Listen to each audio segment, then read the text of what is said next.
বিয়ের পূর্বে কোনো মেয়ের সাথে কথা বলবি না, খবরদার, তোর যোগ্যতা নেই ওর সাথে কথা বলার। তুই কে রে? বামন হয়ে চাঁদের দিকে হাত বাড়াবি না। আমার বোনরা চাঁদ। ওয়াল্লাহি যেদিন ইসলামী শাসন আসবে, যেদিন ইমাম মেহেদী আসবে, যেদিন ঈসা আলাইহিস সালাম আবার আসবে, ওনার বোনদের উপর যারা হাত দেবে উনি হাত কেটে ফেলবে। তুই বামন হয়ে চাঁদের দিকে হাত বাড়াইস না। আমার বোনরা চাঁদ। ইসলাম মেয়েদেরকে চাঁদ বলেছে আর তোকে বামন বলেছে বেটা। তুই বেটা ছেঁড়া খাতায় শুয়ে লাখ টাকার স্বপ্ন দেখিস, বিয়ের আগে মেয়ের গায়ে হাত দিস। তোর সাহস কত? তোর সাহস কত? তুই জানিস না মুহাম্মদ সাল্লাল্লাহু আলাইহি সাল্লাম বলছে নেক স্ত্রী দুনিয়াতে যা আছে ওর চেয়ে বেশি উত্তম। তুই কি করে ওর গায়ে হাত দিস বিয়ের আগে? তোর সেই যোগ্যতা আছে বল? তোকে আল্লাহ জাহান্নামে ফেলবে, তোকে আল্লাহ জ্বলন্ত আগুনে নিক্ষিপ্ত করবে, তোর শরীর পচবে, তোর শরীরের গন্ধে জাহান্নামীরা থাকতে পারবে না, তোকে আল্লাহ এত নিকৃষ্ট শাস্তি দেবে। কেন? কারণ তুই এত বড় জঘন্য কাজে লিপ্ত হয়েছিস। আমারে বুঝাস না মেয়েরা খারাপ, মেয়েরা খারাপ। আমি তো এত খারাপ দেখি না রে, তুই কোথায় তো খারাপ দেখিস? আমি তো দেখি তুই বেটা টেনে পড়িস মাত্র। তোকে আমি ছোট করে দেখছি না বেটা। তুমি বের হও, ছবি পাঠাও, নাহলে হাত কেটে ফেলবো আমি। দেখো আমি বিষের বোতল নিয়ে আসি, ছবি পাঠাও। তুই বেটা আমার বোনটাকে বেটা ফুসলেছিস বেটা। ফাজিল, মেয়েরা খারাপ, মেয়েদের খারাপের কারণে দুনিয়া। তুই কে রে? তুই কি মেয়েরা খারাপ? শোন, আমাদের গ্রামে প্রবাদ আছে, ধর্মীয় কথা না এটা। এখন যেটা বলছি এটা প্রবাদ, এটা ধর্মীয় কথা না। কোনো মেয়ের যদি একবার হাঁটুর উপরে কাপড় ওঠে আর নামে না বেটা। তুই উঠাইছস হাঁটুর উপরে কাপড়, ও উঠায়নি। হাঁটু পর্যন্ত তুই উঠাইছস আর এখন সে নামাচ্ছে না। তুই মনে করিস তুই বেঁচে গেছিস না? তুই মনে করিস তোর জিনাই জেনা না? না বেটা, ও তোর সাথে জেনা করেছে, এরপরে তোকে বাদ আরেকজনের সাথে করবে, আরেকজনের সাথে করবে। আর তুই সূচনা, তুই ওকে শিখাইছিস, এটা সব গুণ তোর উপর আসবে বেটা। তুই নিজের ছোট পাপিষ্ট মনে করিস না? তুই মনে করিস কি হয়েছে, আমি তো একটা চুমাই নিছি, আমি তোকে বলছি ছবি তুলে পাঠাও, টয়লেটে যাও, ব্লাউজ খুলে ছবি তুলে পাঠাও, জামা খুলে ছবি তুলে পাঠাও। বেটা ফাজিল, আল্লাহ তোকে হিদায়েত দিকে আমিন। ভয় পা, আল্লাহকে ভয় পা ছোট ভাই আমার। সবাই বুড়া হয়ে মরে না, বহু মানুষ যৌবন্ত অবস্থায় মরে যায়। ছোট ভাই আমার, তোর ঘরেও বোন আছে, ভয় পা, আল্লাহকে ভয় পা। তুই এত বড় অপরাধে লিপ্ত হইস না। তুই মেয়েদের হাঁটু পর্যন্ত কাপড় তুলিস না, খবরদার, তুই এটা করিস না। তো মানুষ তো বেশি নাই, তারপর আলহামদুলিল্লাহ সবাইকে কবুল করুন, যেহেতু ঘরোয়া পরিবেশে।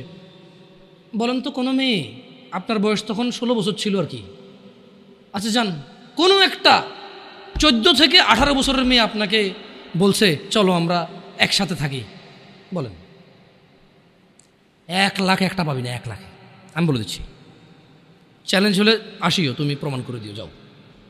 মেয়ে কি বলো, মেয়েরা প্রেম হারাম ইসলামী বিয়ের পূর্বে সম্পর্কই হারাম। কিন্তু এর মধ্যেও কোনো মেয়ে ছেলেকে বলে না কিস করো, আমাকে একটা তোমার লুঙ্গি খুলে ছবি পাঠাও, বলে না। প্রত্যেকটা ছেলে বলে, এভরি সিঙ্গেল ছেলে বলে এটা।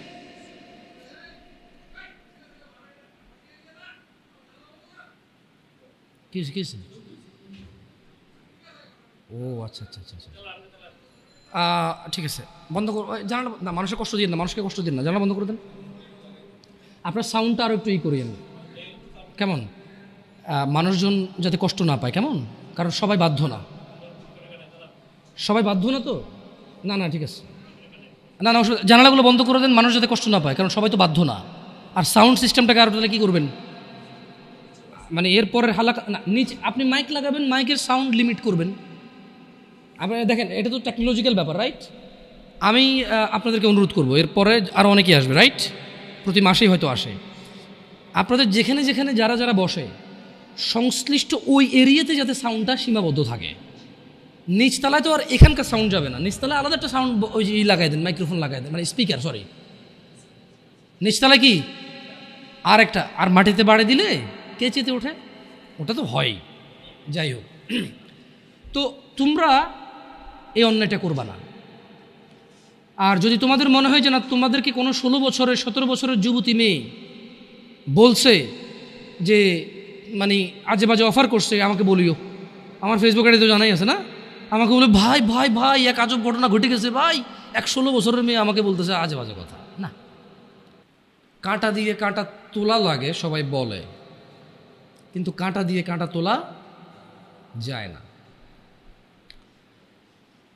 ঘিও সোজা আঙুলেই নিতে হয়, না উঠলে বাঁকা করা যায় না।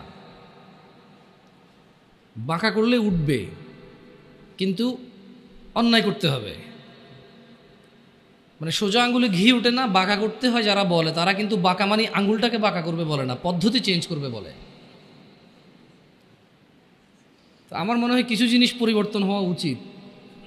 অ্যাজ এ উদাহরণ উদ্ধৃতি হিসেবে ভালো ফ্রেশ জিনিস আসা উচিত, যেটা যেমন ওই কথা বলছিলাম শবে বরাত নিয়ে এক জায়গায়। আমি বললাম যে শবে বরাতের তো আরবি ট্রান্সলেশন লাইলাতুল কদর হয়, এটা তো রমজান মাসে হয়, রমজানের আগে হয় না। একটা পর্যায়ে এগ্রি করার পরে বললাম যে ঠিক আছে, তাহলে করাই ভুল না হলে বলাই হলেও ভুল আছে। তার মানে কিছু উদাহরণ উদ্ধৃতি দেখা যাচ্ছে যে আপনি মিনিং ভুল নাই, কিন্তু বলাই হলেও ভুল আছে, অথবা ভুল বের করা যেতে পারে, অথবা যে উদ্দেশ্যে বলা হয় উদ্দেশ্যগুলো ভালো না। তো যারা বলে সোজা আঙুলে ঘি না উঠলে আঙুল বাঁকা করতে হয়, ওরা কিন্তু আপনাকে বলে না যে আঙুলটা বাঁকা করেন। ওরা বলছে সোজা আঙ্গুলে না উঠলে, তার মানে সোজা আঙ্গুলে উঠে। আপনাকে কিন্তু ওরা এটা বলতেছে না যে আঙ্গুল সোজা রেখেই উঠাইতে হবে, বলে বাঁকা করতে, তার মানে পদ্ধতি চেঞ্জ করতে, তার মানে হারাম পথ অবলম্বন করতে। প্রয়োজনে কঠোর হবেন কারো প্রতি, প্রয়োজনে নিজে ভুল সিদ্ধান্ত নেবেন, ওরে দেখেই ছাড়বেন, খাইছি তোরে, এই টাইপের। আবার কাঁটা দিয়ে কাঁটা তোলা আসলে যায় না, কাঁটা দিয়ে কাঁটা তোলা যায় না। এটা মানে কি একজন লোক খারাপ, আপনি তারে পারতেছেন না, এবার আর খারাপের হায়ার করছেন যে ঠিক আছে তুই তারে বুঝা, আমি তো পারতেছি না, এবার ওই বুঝাই দেব, ঠান্ডা করে দিব। তো এটা কেন বলছি এই উদাহরণ, এটা রিলেভেন্ট মানে আমাকে নিয়ে আসছে আধুনিক সমাজে যুব সমস্যার সমাধান নিয়ে কথা বলতে। আমি নিজে যেমন ইয়াং, মানে কাঁটা দিয়ে কাঁটা তোলার মতো অবস্থা হয়ে গেছে, কি সম্ভব নাকি? মানে এরকম তো ওহি আসে নাই আমার জন্য যে এরপর আর আমার ভুল হচ্ছে না। আল্লাহ আশ্রয় দিক ভুল থেকে, চেষ্টা করবো সবাই আমরা ইনশাআল্লাহ। তো যখন আসলে যুবকদেরকে নিয়ে কথা বলতে চাই বলি, কারণ আমি ইয়াং, আমি আমার ভাই ব্রাদার নিয়ে কথা বলবো, খুব স্বাভাবিক।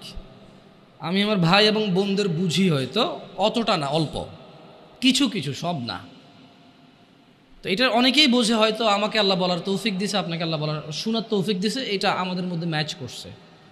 নাহলে জানে না এরকম মানুষ কিন্তু কম, সমাজে জানে না এমন মানুষ কম, আর মানে এমন মানুষও কম। একটা জায়গায় সিমিলারিটি আছে, জানে না এমন মানুষও কম, আবার মানে এমন মানুষও কম। তার মানে অধিকাংশ মানুষ জানলেও মানে না। আমি মানে বর্তমান যুবকদের যে প্রবলেমগুলো, এগুলো শুধু যুবকদের ইস্যু না, এগুলো এখন বড়দের ইস্যু।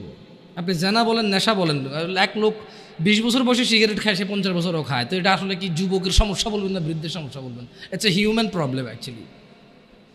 এটা মানুষের সমস্যা। ওর লোক, ওর চরিত্রেরই প্রবলেম। ওর এবারে জোয়ান চরিত্র আর বুড়া চরিত্র বলে কোনো কথা নেই জায়গায়। আর এক লোক গাঁজা খায়, মদ খায়, জানা করে, ও বিয়ের আগেও করছে, বিয়ের পরেও করে। তো এটা কি জোয়ান সমস্যা বলবো আমি, যেটা জোয়ানদের সমস্যা, এটা যুবকদের সমস্যা না?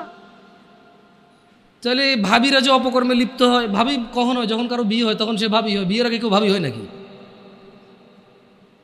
বিয়ের আগে তো কেউ ভাবি হয় না, বিয়ের আগে কাউকে কেউ দুলাভাইও বলে না। তো দুলাভাইরা যে এত প্রবলেম করতেছে শালিকাদের সাথে বা অন্য অন্য কলিগসদের সাথে, এটা তো মানে দুলাভাই কি, তার মানে কি মানুষের বয়স যখন 50 হয়ে যায় তখন কি তাকে আর দুলাভাই ডাকে না মানুষ? অন্য কিছু ডাকে না। আপনি যদি, হ্যাঁ, ইয়াংদের মধ্যে ওরা গোপন করতে পারে না। প্রবলেমটা কোথায়?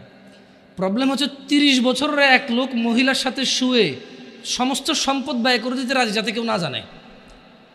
আর 17 বছরের ছেলে মেয়ের হাত ধরে এসে বন্ধু বান্ধবকে ফেসবুকে স্ট্যাটাস দিবা, আজকে ওর সাথে হোটেলে ছিলাম। এইখানে একটা ডিফারেন্সই আছে, যেটা আমি ফাইন্ডিং যেটা করছি আর কি। অপরাধ প্রবণতা আসলে জোয়ান বুড়া বলে কথা না, যার চরিত্র খারাপ তার চরিত্র খারাপ, যে আল্লাহকে ভয় করে না সে করে না।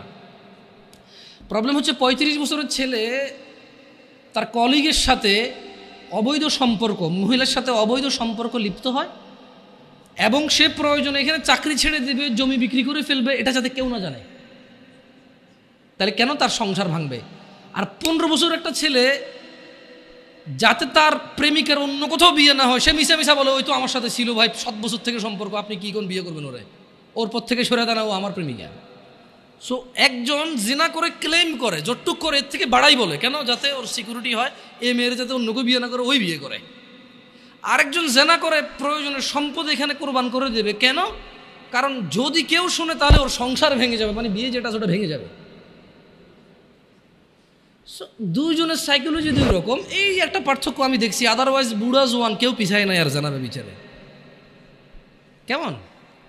আবার যুবকরাও তো গোপন করতে পারে না, ও একটা হোটেলে যাবে, একটা পার্কে যাবে, সবার দিকে তাকায় থাকবে। এখন আমি যদি এই যে দাড়ি টুপি রেখে পাঞ্জাবি পরে যদি পাশে একটা বোরখা পরা মহিলা আমার পাশে হাঁটে, আমি যদি 10 ঘন্টা না 20 ঘন্টাও হাঁটি, পৃথিবীর একবারে অচেনা জায়গায় হাঁটি, পাবলিক ধরেই নিবে যারা বউ জামাই।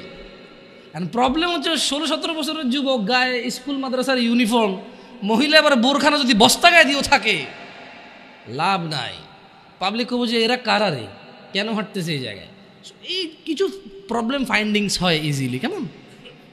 আদারওয়াইজ সব মানুষই এখন বেখেয়ালি। আফসোস লাগে কোন যুবকের জন্য, যে যুবক তার যৌবন আল্লাহ দিছে, তার মেধা আল্লাহ দিছে, যে যুবতী তার যৌবন আল্লাহ দিছে, মেধা আল্লাহ দিছে, কি একটা তর তাজা বয়স, কি একটা টাটকা ব্রেন, সুবহানাল্লাহ, একদম ফ্রেশ ক্লিন, এত পাপে জর্জরিত না, পাপ করে জং ধরে যায় না, এমন একটা হৃদয় আছে ওর, আল্লাহ ওকে দিছে এটা, সুবহানাল্লাহ। ওই হৃদয়টা দিয়েও সে অনুভব করে না আল্লাহকে এবং দ্বীনকে। সে উদাসীনতায় সে তার সময় পার করে। কার মতো? যেই লোকটা 50 বছর বয়স অপরাধ, চুরি, মিথ্যা কথা, জানা, ব্যভিচার, বাপমার সাথে অন্যায় অবিচার, মানে হারাম খাওয়া হতে ইচ অ্যান্ড এভরি হারাম যেটা আল্লাহ নিষেধ করছে সেটা সে দৌড়ে দৌড়ে গিয়ে আগলে নিছে, যেটা আল্লাহ হালাল বলছে সেটা সে ভাগতেছে, সে পলায়ন করতেছে। 50 বছর তার বয়স। জং ধরা হৃদয়ের মানুষ যেমন বেখেয়ালি, আর 16 বছর, 20 বছর, 22 বছর, 25 বছরের যুবক ভাই অথবা যুবক বোন ওর মতোই উদাসীন। এই জিনিসটা আমাকে কষ্ট দেয়। তোমার হৃদয়টা তো জং নাই, তোমার তো এখনো মানে যদি পাপ কম বেশি যাই হোক, ক্ষমা চাইলে এটা ক্ষমাকারী কে? আল্লাহর কাছে কোনো কিছুই কম না, কোনো কিছুই বেশি না। আল্লাহ যে পিঁপড়া সৃষ্টি করছে এটা তুচ্ছ না, আবার পুরো পৃথিবীর আসমান জমিন ভর্তি যদি কেউ অপরাধ করে এটা আল্লাহর কাছে বেশি না। বুঝতে পারছি? মানে আল্লাহর ব্যাপারটাই ডিফারেন্ট, সুবহানাল্লাহ। আল্লাহ সুবহানাহু ওয়া তাআলার ব্যাপারটাই ভিন্ন, ওনার উদারতাই ভিন্ন। যদি পিঁপড়া পায়খানার মধ্যে যে ব্যাজ না হয় এভাবে এভাবে হাঁটে, অনেকে দেখলে ঘৃণা করে বমি করবে, মহিলারা দেখলে ছোটো ছোটো তেলা পোকা দেখে মহিলারা লাভ দিয়ে খাটে উঠে যায়, ভয় পায়, ইয়াক ওয়াক করে ঘরে ঢোকে না। এই জিনিসটা আল্লাহর কাছে তুচ্ছ না। শুকর খাওয়া হারাম, আল্লাহর কাছে এটা তুচ্ছ না। আমার জন্য খাওয়া নেই, সেটা আল্লাহ সৃষ্টি। কুকুর আমার জন্য খাওয়া নিষেধ, কিন্তু এটা তুচ্ছ না, এটা আল্লাহ সৃষ্টি, কেউ বানাইতে পারবে না এরকম কিছু, রাইট? আবার আসমান থেকে জমিন পর্যন্ত অপরাধ আল্লাহর কাছে বেশি কিছু না। আল্লাহই ভিন্ন, সুবহানাল্লাহ। ওনাকে ওনার ইউনিকনেস, ওনার প্রত্যেকটা জিনিসে ওনার সমতুল্য সমকক্ষ কেউ নেই, কিচ্ছু নাই, উদাহরণ উদ্ধৃতি নেই ওনার ব্যাপারে। আমরা কাউকে উদাহরণ দিব, উদ্ধৃতি দিব এরকম নেই। উনি একক, অদ্বিতীয়, উনি সো ইউনিক, সুবহানাল্লাহ। উনি আলটিমেট ইউনিক, এরপর আর কিচ্ছু নাই। সো যুবকদের এই জিনিসটা খুব খারাপ লাগে, উদাসীনতার এই ব্যাপারটা। আল্লাহ সুবহানাহু ওয়া তাআলা কোরআনুল কারীমে বলছেন যে আফা হাসিবতুম আন্নামা খালাকনাকুম আবাসা, তোমরা কি মনে করেছো বা তোমরা কি মনে করেছিলে যে ওয়া আন্নাকুম ইলাইনা লা তুরজাউন, মানে তোমাদেরকে আল্লাহ অনর্থক সৃষ্টি করেছেন এবং তোমরা আল্লাহর কাছে ফিরে যাবে না, তোমাদেরকে আল্লাহ ফিরাই নেবে না, ওনার কাছে ফিরতে হবে না, তোমরা কি ভাবছো? মানে 20 বছর বয়স, তোমার ঘুম আসলে ঘুম আসে, 2 দিন জেগে থাকতে চাইলে জেগে থাকতে পারো, হ্যাঁ, বল করতে পারো, ক্রিকেট খেলার সময় বল করতে পারো 60 কিলোমিটার বেগে, ফুটবলে কিক দিলে যে গোলকিপারে ধরো ওর হাত লাল হয়ে যায়, গরম হয়ে যায় তোমার কিকের পাওয়ারে, হ্যাঁ, তুমি এক দৌড় দিয়ে বুলেটের গতিতে যায় হুন্ডার কাছে রেস দিতে পারো, সাইকেলের আগে দৌড়াইতে পারো, হ্যাঁ, আস্তে করে লুকিয়ে থাকা জাম দিয়ে যায় বিড়াল ধরতে পারো, পাখি ধরতে পারো, হ্যাঁ, রাতের 2টা বাজে কাউরে ভয় পাও না, প্রেমিকার ঘরের সামনে যায় শার্ট খুলা তুই বাইরে বিড়ালে ব্লেড দিয়ে হাত কেটে এলাম, এগুলো বলতে পারো, চ্যালেঞ্জ দিতে পারো। তুমি একটা কিছু না, হ্যাঁ, তুমি একটা কিছু মহিলা মেয়ে বয়স 15, 16, 18, 20, 22 বছর পর্যন্ত এত কিছু করে না। এই 14 থেকে 18 ভিতরে বাপকে বলতেছে যে তুমি লাগবে না, আমার ও আছে, ও হইলেই চলবে। কত মানুষ গরিব আছে না, কি হয়েছে, নানা ধরনের উদাহরণ উদ্ধৃতি, মন যা চায় তা বলতে পারে। কেন এখনো জোয়ান যুবতী কোনো বিপদ চোখে দেখে নাই, যুবক যুবতী এখনো অভাব দরিদ্রতা চোখে দেখে নাই, বাপের ঘাড়ের উপরে খায়, যা খুশি তা করে, যেদিকে খুশি সেদিকে যায়, যা খুশি তা বলে। আল্লাহ বলছে যে আফা হাসিবতুম আন্নামা খালাকনাকুম আবাসা, তুমি যা খুশি তা করো, আমি তোমাকে তৌফিক দিছি, তাই বলে কি তুমি মনে করো আমি তোমাকে অনর্থক এমনি এমনি সৃষ্টি করছি? ওয়া আন্নাকুম ইলাইনা লা তুরজাউন, আর তোমাদেরকে কি আমি আল্লাহর কাছে ফিরে আনবো না আমি, এরকম ভাবো তোমরা? ইকতারাবা লিন্নাস হিসাবুহুম ওয়া হুম ফি গাফলাতিন মুরিদুন, মানুষের হিসেব নিকেশ মানে প্রবলেমটা কোথায়? প্রবলেম হচ্ছে আমাদের বিবেক বুদ্ধি কোন জায়গায় নামছে। আমরা অসুস্থ মানুষের ব্যাপারে বলি, দিব্যি বলি না রে প্রচুর অসুস্থ, বা ইদানিং আর সুস্থ হয় না, এই মনে মারা যাবে। মানে আমাদের কাছে মনে হয়েছে মানুষ অসুস্থ হইলে মরে, আমরা কনফার্ম হয়ে গেছি মানুষ বুড়ো হইলে মরে, আমরা কনফার্ম হয়েছি মানুষ অ্যাক্সিডেন্ট হইলে মরে, আমরা কনফার্ম হয়েছি মানুষ অসুস্থ হইলে মরে, আমরা কনফার্ম হয়েছি মানুষ ক্রিটিক্যাল সিচুয়েশনে মরে। এমনি এমনি যে মরে যেতে পারি এটা আমরা মানে ইমানে রাখি না। এটার মধ্যে আমাদের কাছে মনে হয় যে মৃত্যুর একটা সিস্টেম আছে, মানে এটা আমি হব, জোয়ান হব, বুড়া হব, চুল দাড়ি পাকবে, তারপরে মরবো। আমি যে এনি টাইম মরে যেতে পারি এটা আপনি দেখেন আমাদের মধ্যে যারা আমরা জোয়ান আছি, আমরা কিন্তু কেউ বলি না হ্যাঁ রে ভাই যে কোনো সময় মারা যেতে পারি রে। আমরা সবসময় বলি যে আমার দাদা অনেক বুড়ো হয়ে গেছে, বাঁচবে না মনে হয়, আমার আম্মা আইসিইউতে দোয়া করেন ভাই বাঁচবে না মনে হয়, আপনার ভাবিটা ভাই বাচ্চা হওয়ার সময় মানে এক্সট্রা ব্লিডিং হচ্ছে, বাঁচবে না মনে হয়। ঠিক আছে, ওগুলো ক্রিটিক্যাল সিচুয়েশন, কিন্তু এরকম হাসপাতালে গেলে যদি মানুষ মারা যাইতো তাহলে কেউ হাসপাতালে যেত না। তার মানে হাসপাতালের রেশিও কি 100 জন ঢোকে 30 জনও মারা যায় না। আমি ভুল বলছি? প্রতি 100 জন যারা আজকে হাসপাতালে গেছে 20 জন মারা যাবে এদের মধ্যে। তার মানে যত মানুষ মরে হাসপাতালের বাইরে মরে। মানে আপনি এখন যেখানে বসে আছেন অথবা আমি যেখানে বসে আছি, খুব একটু সূক্ষ্মভাবে যদি চিন্তা করি, আমরা হাসপাতালে যারা যায় তাদের মরার চিন্তা আমরা করি প্রচুর, অথচ হাসপাতালে 5% মানুষও মরে না।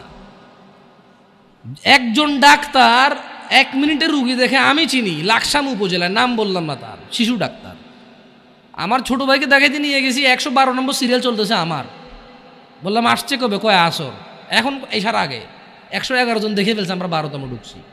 এর মধ্যে কিছু লোক আসে নাই, আবার কিছু লোক তো তার পিএসএ হয়তো 100-200 টাকা খেয়ে সিরিয়ালের বাইরে দিয়ে দিছে না, তো আমি এটা যোগ বিয়োগ ধরে মানে মাইনাসে প্লাস ধরে ফেলছি আর কি, বুঝছেন না?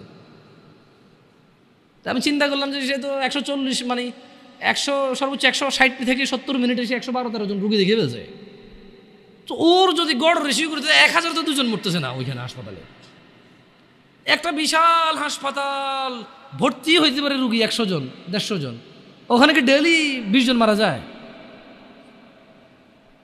বরঞ্চ সরকারি হাসপাতালগুলো ভয় পায় মারা যাবে বলে যে ঢাকা মেডিকেলে নিয়ে চলে যান, জানা যে ওখানে মারা গেলে কোনো সমস্যা নাই, দায়বদ্ধতা নাই তেমন, ডাক্তারদের জবাব দিতে নাই, সরকারি হাসপাতাল মরছে, রুগী ক্রিটিক্যাল ছিল মরছে, আর গরিব মানুষ যায় ওখানে, আমার মতো লোকেরা যায়। সো আমাদের উদাসীনতার মাত্রা কত নিচে, মানে একটা মাত্রা থাকে না, ওই যে বলাতে শুনে না, ছি তুই এত নিচে নামবি, ভাবিনি, এই টাইপের কি, মানে ভাবিনি, মানে আমরা নিজেরাই ভাবতেছি না যে আমরা কত নিচে নামছি। অথচ আল্লাহ সুবহানাহু ওয়া তাআলা বলছেন ইকতারাবা লিন-নাসি হিসাব, আপনি বলতেছেন মরার কথা, আমি আর আপনি এখানে ডিসকাস করতেছি 2023 ডিসেম্বরের আজকে 1 তারিখ, রাইট? আজকের দিনে আমি আর আপনি ডিসকাশন করতেছি আমরা কেন মরার কথা ভাবি না, খালি অসুস্থ রোগী ভাবে, কিন্তু আল্লাহ মরার কথা না। আমার বাপ চাচা মরছে, দাদা মরছে, বাবা আদম আলাইহিস সালাম হতে সবাই মরছে, যারা ছিল, আমরা যারা আছি মরবো, আমাদের পরে যারা আসে তারা মরবে, কিয়ামত পর্যন্ত যত মানুষ আসবে সবকিছু নশ্বর, সবকিছু নষ্ট হয়ে যাবে, মরে যাবে, পৃথিবীতে চলে যাবে, কত দূরের কথা। অথচ আমি আর আপনি 2023 ডিসেম্বরে চিন্তা করতেছি, মরার কথা আলোচনা করতেছি, এটাই আমাদের বুঝে আসতেছে না। কোরআনুল কারীমে আল্লাহ তাআলা বলছে যে ইকতারাবা লিন-নাসি হিসাবুহুম ওয়া হুম ফি গাফলাতিন মুরিদুন, আরে মরা তো দূরের কথা, মানুষ যে মরে যাবে, হাজার হাজার লক্ষ লক্ষ বছর পার হবে, হাসর হবে, ওর বিচারের দিন হবে, এটাই নাকি নিকটে। বলছে যে মানুষের হিসেব নিকেশের সময় আসন্ন, এই চলে আসতেছে। অথচ তারা ওহুম ফি গাফলাতিন মুরিদুন, অথচ তারা উদাসীনতায় মুখ ফিরিয়ে রয়েছে। আপনি আর আমি বাঁচার স্বপ্ন দেখি, বুড়ো হয়ে মরবো এই প্ল্যান করি, আর আমরা মরে আমাদের পরের প্রজন্ম হাজার হাজার প্রজন্ম মরে যাবে, জন্ম হবে, বেঁচে থাকবে 60 70 100 বছর বাঁচবে, সব কিছুর পরেও এ সব কিছু মিলিয়ে আল্লাহ বলতেছে যে আরে এদের হিসেবের সময় তো চলে আসছে, এই চলে আসতেছে। অথচ এরা এখন উদাসীনতা। আপনাদের মনে হয়েছে কি কিয়ামত ঈসা আলাইহিস সালাম আসবে, তারপরে মানুষ ওপেন কুকুর বিড়ালের মতো রাস্তাঘাটে জানা করবে, মানুষ পশুর মতো আচরণ করবে, মানুষের আল্লাহ নাম ডাকার মতো লোক থাকবে না, তারপরে কিয়ামত হবে? এটা তো ঠিক কথা, এটা তো সমষ্টিগত কিয়ামত, মানে এরপরে আর কোনো কিছু অবশিষ্ট থাকবে না। এরপরে কি, যখন ওই কিয়ামত হবে তখন আর কোনো কিছু কি অবশিষ্ট থাকবে না। কিন্তু যে ব্যক্তি যেদিন মারা যায় তার কিয়ামত তখন শুরু হয়ে গেছে। কথা বুঝতে পারি নাই? যে লোক মারা গেছে ও কি ওই ধ্বংস দেখবে? ও তো ধ্বংস হয়ে গেছে, শেষ। যে যখন মারা যায় তার কিয়ামত তখন। আর যেটা আল্লাহ তাআলা যেটাকে বলছে ইযা যুলজিলাতিল আরদু জিলজালাহা, যখন পৃথিবী প্রবল কম্পনে প্রকম্পিত হবে, ওটা তো সবাই কম্পিত হবে। কেমন? আচ্ছা,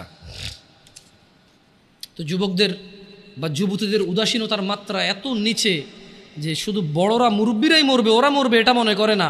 অনেক সময় বলে যে এখানে মা বাপের খুব বড় একটা বাজে ভূমিকা থাকে। কেমন? আমি বড় অবাক হলাম, আমার কাছে মেসেজ আসে ছেলেপেলের যে আমি কলেজে পড়ি, স্কুলে পড়ি, ভর্তি হয়েছি, দাড়িটা রাখার আমার খুব ইচ্ছা। আমি, কেউ বলে হুজুরদের, কেউ বলে আলেমদের, কেউ বলে শেখদের, যে যার মতো করে বলতে পারে, বলে যে আমি ওয়াজ মাহফিল কিছু লেকচার শুনি, দাড়ি রাখার এত প্রবল ইচ্ছা আমার, এত শখ যে আমি দাড়ি কাটবো না। কিন্তু বলছে যে হুজুর আমার দাদা, দাদু, আব্বা আর আম্মা, একটা পরিবার এত জঘন্য হলে কিভাবে হবে? একজন দুজন না হয়, দাদা, বাপ, দাদা, দাদি, মা, মানে এগুলো কি? আমি ওই দাদাকে বলতে চাই, তোমার বাপে মুজরা করে নাই, তোমার ঘরে টেলিভিশন ছিল না, প্রযুক্তি ছিল না, তোমারই এখন দাড়ি রাখতে মন চায় না। তুমি তোমার নাতিকে আর ছেলেকে যে দাড়ি রাখতে দিচ্ছ না, পর্দা করাচ্ছ না মেয়েদেরকে, তো যাদেরকে রেখে পৃথিবীতে চলে যাবে ওরা তো ন্যাংটা হাঁটবে গো, ন্যাংটা হাঁটবে ওরা। তুমি বলছো যে একটু ঢাকো নাহলে শরম, হ্যাঁ ওরা ন্যাংটা হেঁটে বলবে সাহসের ব্যাপার, পর্দা হলো মনে। তুমি বলতেছো যে পর্দা হাত পা সব ঢেকে চলাকে বলে না, মনের পর্দা। তো ওরা এটাকে পুরো অ্যাপ্লাই করে ফেলবে। এটা আফসোসজনক কথা। কেমন? মানে একটা পরিবারের বাপ যদি বলে ছেলেকে দাড়ি কাটতে, ছি ছি ছি ছি ছি, এটা ঠিক এরকমই তো যে কেউ কোনো বাপ তার ছেলেকে বলতেছে তোমার বোনকে বিয়ে করো। হ্যাঁ, এই এতক্ষণ এটা দাড়ি কাটার কথা বলছে, নাউজুবিল্লাহ বলে না, অথচ দুটি আল্লাহর বিধান। মানে ব্যাপারটা হয়ে গেছে কি, মহিলা তার স্বামীকে বলতেছে তুমি ভালো হও, প্লিজ তুমি ভালো হও। তো ভালো কীভাবে হবো আমি? তুমি না সিগারেট খেও না, ওকে খাইলাম না। তুমি না অন্য মেয়েদের সাথে কথা বলবা না, হ্যাঁ বললাম না। তো তুমি না নামাজ পড়ো, হ্যাঁ পড়লাম। তা আমি বিয়ে করবো না। না, আরে বেটা, নামাজ পড়তে আল্লাহ বলছে, বিয়ে করতে আল্লাহ বলে নাই? বিধান দুটা কি দুজনে দিছে নাকি? না না, আমি ইনফ্লুয়েন্স করতেছি না, আমি নিজেই একটা করছি, আলহামদুলিল্লাহ। কঠিন রে, কঠিন, খুব কঠিন। যাই হোক, আমাদের মানে শয়তান বলা অনেক সহজ, করা অনেক কঠিন। কেমন? যাই হোক, আল্লাহ ইল্লা মাশা আল্লাহ। তো মানে ইসলামের বিধানটা কেমন? বাপ মা বলতেছে যে বেকার থাকিও না, বেকারকে ইসলামও পছন্দ করে না। কিন্তু ইসলাম কি ঘুষ অ্যালাউড করে? সুদ অ্যালাউড করে? হারাম সিগারেট বিক্রি করার কোম্পানিতে কাজ করা ইনকামকে অ্যালাউড করে? সুদি ব্যাংকে চাকরি করে টাকাকে ইসলাম অ্যালাউ করে? মা বাপ বলে যে বেকার থাকিও না, ইসলাম পছন্দ করে, মুসলিমরা বেকার থাকতে নাই। কিন্তু এই মা বাপই টাকা ইনকাম হলে আবার ওই যে ইসলামের দোহাই দিয়ে ওকে চাকরি করতে বলে, ওই ইসলামের দোহাই দিয়ে আর উপার্জনটা হালাল নাকি হারাম এটার পরামর্শ দেয় না। হইলেই হইল ইনকাম। আপনি আরেকটা বিয়ে করবেন, এটা তো অনেক দূরের কথা। আপনি ঘুষ খান, সুদ খান, ডাকাতি করেন, টেন্ডারবাজি করেন, চাঁদাবাজি করেন, দুর্নীতি করেন, আপনার বউ কিচ্ছু বলবে না আপনাকে খারাপ। খালি অপরাধের মধ্যে একটা অন্য মহিলার সাথে কথা বলেন, তারপরে দেখেন আপনার অপরাধ কি।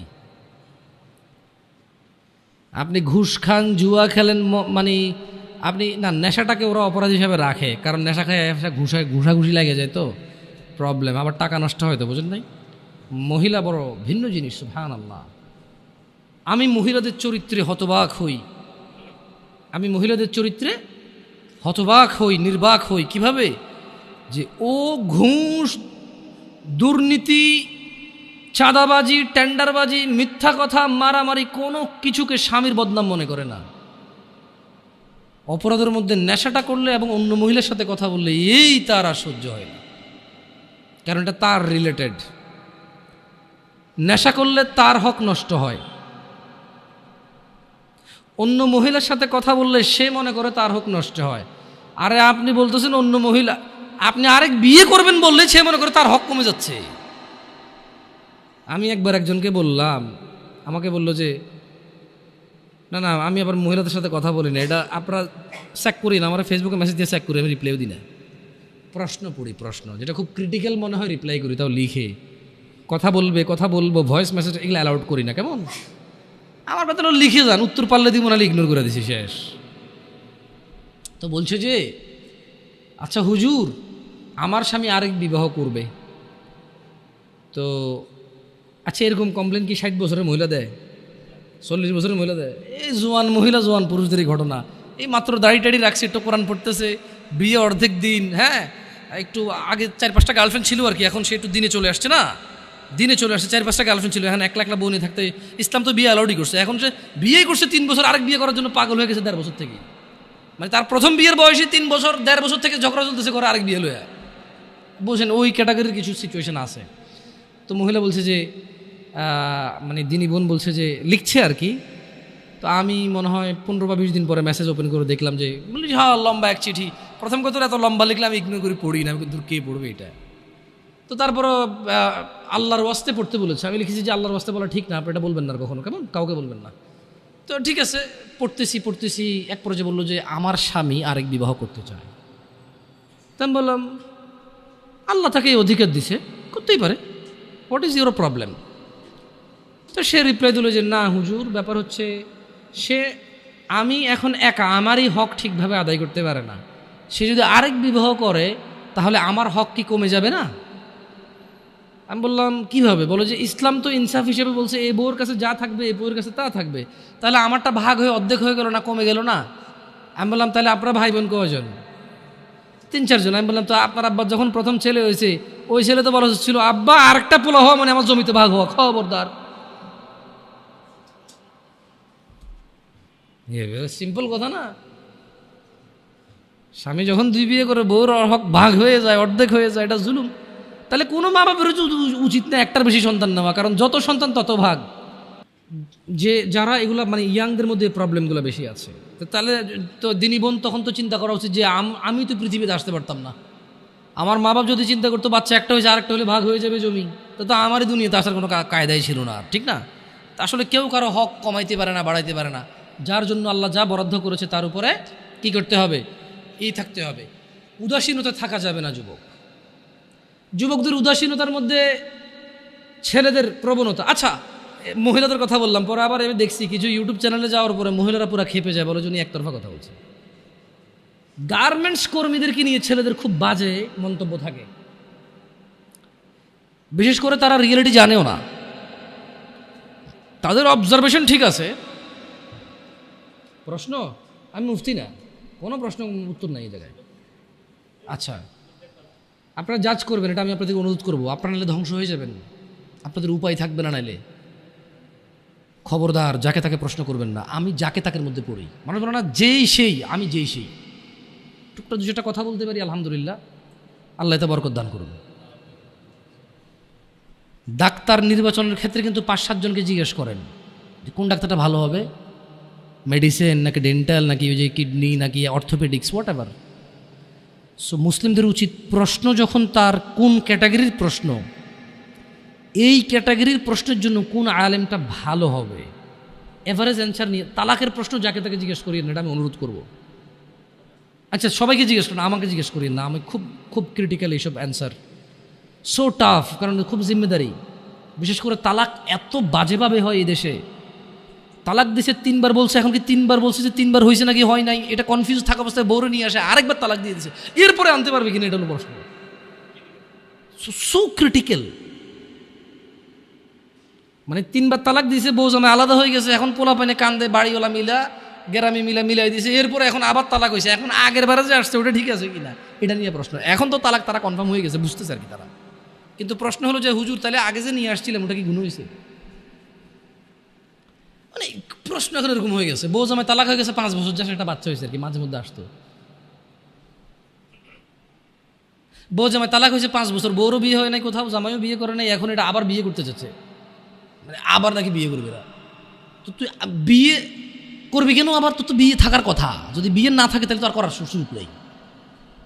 যদি আবার বিয়ে করা যায় তালাক দিয়ে, তাহলে তালাকের মূল্যটা হইল কি? আমি তালাক দিয়ে দিছি পার্মানেন্ট, তালাকে বায়েন হয়ে গেছে খালাস, এখন আমি আবার বিয়ে করতে পারবো, তাহলে ওই বায়েনের ভ্যালু কি? তাহলে ব্যাপারটা হলো যে বউ বললো যে তোর ঘর করবো না, আমি গেলাম। এরপরে একদিন মনে হচ্ছে না তোর ঘর করা দরকার, করে আইলো। জামাই বললো যে তুই আমার ঘর থেকে বেরো, তোর আমি রাখবো না, গেল। এরপর আবার মনে হয়েছে যে না আসা দরকার, আসলো, তো এরকম হয়ে গেল ব্যাপার। তো তালাকে বায়েনের তোর কোন তাহলে ভ্যালু থাকলো না, রাইট? কোয়েশ্চেন যাকে তাকে করবেন না, কেমন? যুবক ছেলেদের যেটা প্রবলেম বলতে চাচ্ছিলাম, মেয়েদের তো এটা বললাম, কেমন বিয়ের ক্ষেত্রে ওরা মানে আরও অনেকগুলো আছে, বললাম না। যেমন মেয়েদের বেশ কিছু প্রবলেম বলছি, জামাই সুদ খাক, ঘুষ খাক, মিশা কথা, টেন্ডারবাজি, চাঁদাবাজি, রাজনীতি কিন্তু ভালোভাবে কেউ দেখে না, আমিও দেখি না, সরি, তো রেকর্ডিংগুলো কিছু করার নাই, আমি পার্সোনালি এখন ভালোভাবে দেখি না। কেমন ওই যে আমাদের এলাকা তো ধরেন কুমিল্লার অঞ্চল, তো ছোটোবেলায় যদি এসব জিনিস প্রমোট করাই উচিত না, আমার অভ্যাস নেই এগুলো বলা, তারপর একটু এই রাজনীতি নিয়ে আসছে, তো আপনি যেখানে যাবেন ওই বিষয়টি কথা বললে আপনাকে ওই জায়গায় যাইতে হবে, কিছু করার নাই। ওই হারুন কিসিঞ্জার একজন ভদ্রলোক ছিল ছোটোবেলায়, খুব কৌতুকগুলো ক্যাসেট ম্যাসেট প্লে করতো মানুষ, তো ও গান গাচ্ছিল যে কাজে কামে মন বসে না, করি রাজনীতি, এই নীতিতে কত মানুষ হয়েছে কোটিপতি। তো কামে কাজে যাদের মন বসে না কোটিপতি, তারাও রাজনীতি করে, এটা তার গান, এটা সত্য মিথ্যা আমি জানি না, সে গাইছে। কেমন?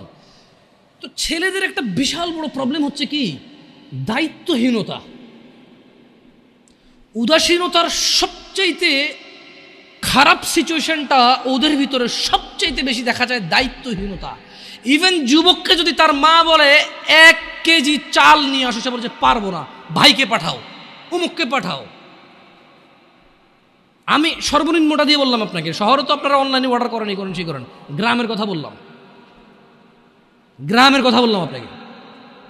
বলছে যে গার্মেন্টস কর্মীরা সব মেয়েরা কেন কাজ করে, সবাই তো কমপ্লেন দিচ্ছে, আমি মনে বলতেছি কাজ করতে না, আমি বলছি না, কতগুলো বুঝের লোক আছে এখন বসে বসে কমেন্ট করবে, তো আপনি কি বলতে চাচ্ছেন ওরা কাজ করবে? আরে ভাই আমি কিছুই বলতে চাচ্ছি না, আমি বলতে চাচ্ছি যে এত যে সমালোচনা করেন, রাইট, ভুলকে তো ভুল বলতেছেন, কিন্তু দেখেন না কোন মেয়েটা গার্মেন্টসে কাজ করে। আপনার মতো কোনো পুরুষ বিয়ে করছে, আমার মতো কোনো পুরুষ বিয়ে করছে, 2টা বাচ্চা হয়েছে, পাড়া প্রতিবেশী 200, 300, 500, 600, 1000 টাকা করে হাওলাত নিয়ে চলে গেছে, 6 মাস আসতেছে না, ওই মেয়েটা গার্মেন্টসে কাজ করতেছে।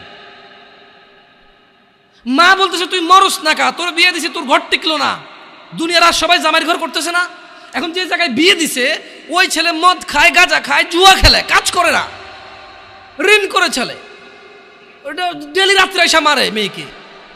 তো ডেলি মার খাওয়ার চেয়ে মেয়ে এসে বাপের বাড়িতে থাকে, বাপ মা বুড়ো হয়ে গেছে, ভাইয়ের বউর সাথে ঝামেলা, মা প্রতিদিন কাঁদে আর চোখের পানি মোছার বলে তুই মরস না কা, যেদিন ওই তোর লবণ দিয়ে কেন মেরে ফেললাম না আমি। That's a real example and it's so true.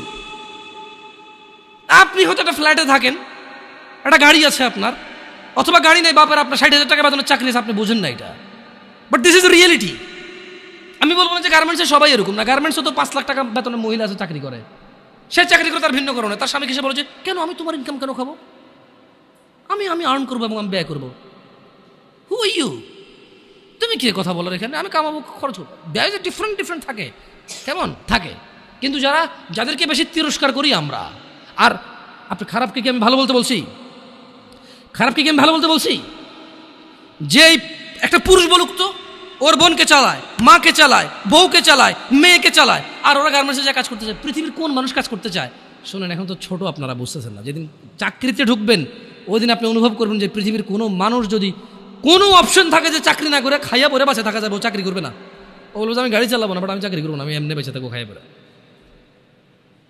অসুস্থ হলে যদি বেশি টাকা না লাগতো মানুষের, বোন বিয়েতে যদি টাকা না লাগতো মানুষের, বাজার করতে যদি টাকা না লাগতো মানুষের, অধিকাংশ মানুষ বলতো যে ভাই, যদি কেউ বলতো যে দিনে তোর একটা করে ঘুষি দিব আর পুরো দিন তোর থাকা খাওয়া শিখছে সব আমার, বলতো ভাই আসতে দিস ভাই, একটু প্রয়োজনে কম খাওয়াইস, কম কম পোশাক দিস, হাসবেন হয়তো আপনি, বাট এটা হয়তো হইতে পারতো হয়তো। কারণ আমরা তো দেখি চাকরিজীবীদের কি বিরক্তি, চাকরিজীবীদের যে চাকরি করা কি বিরক্তি। না, বিরক্ত হওয়া উচিত না, কর্ম করা উচিত। আমি রিয়েলিটি বলতেছি, মানুষের মানে এক্সপ্রেশনটা বলতেছি আপনাদেরকে।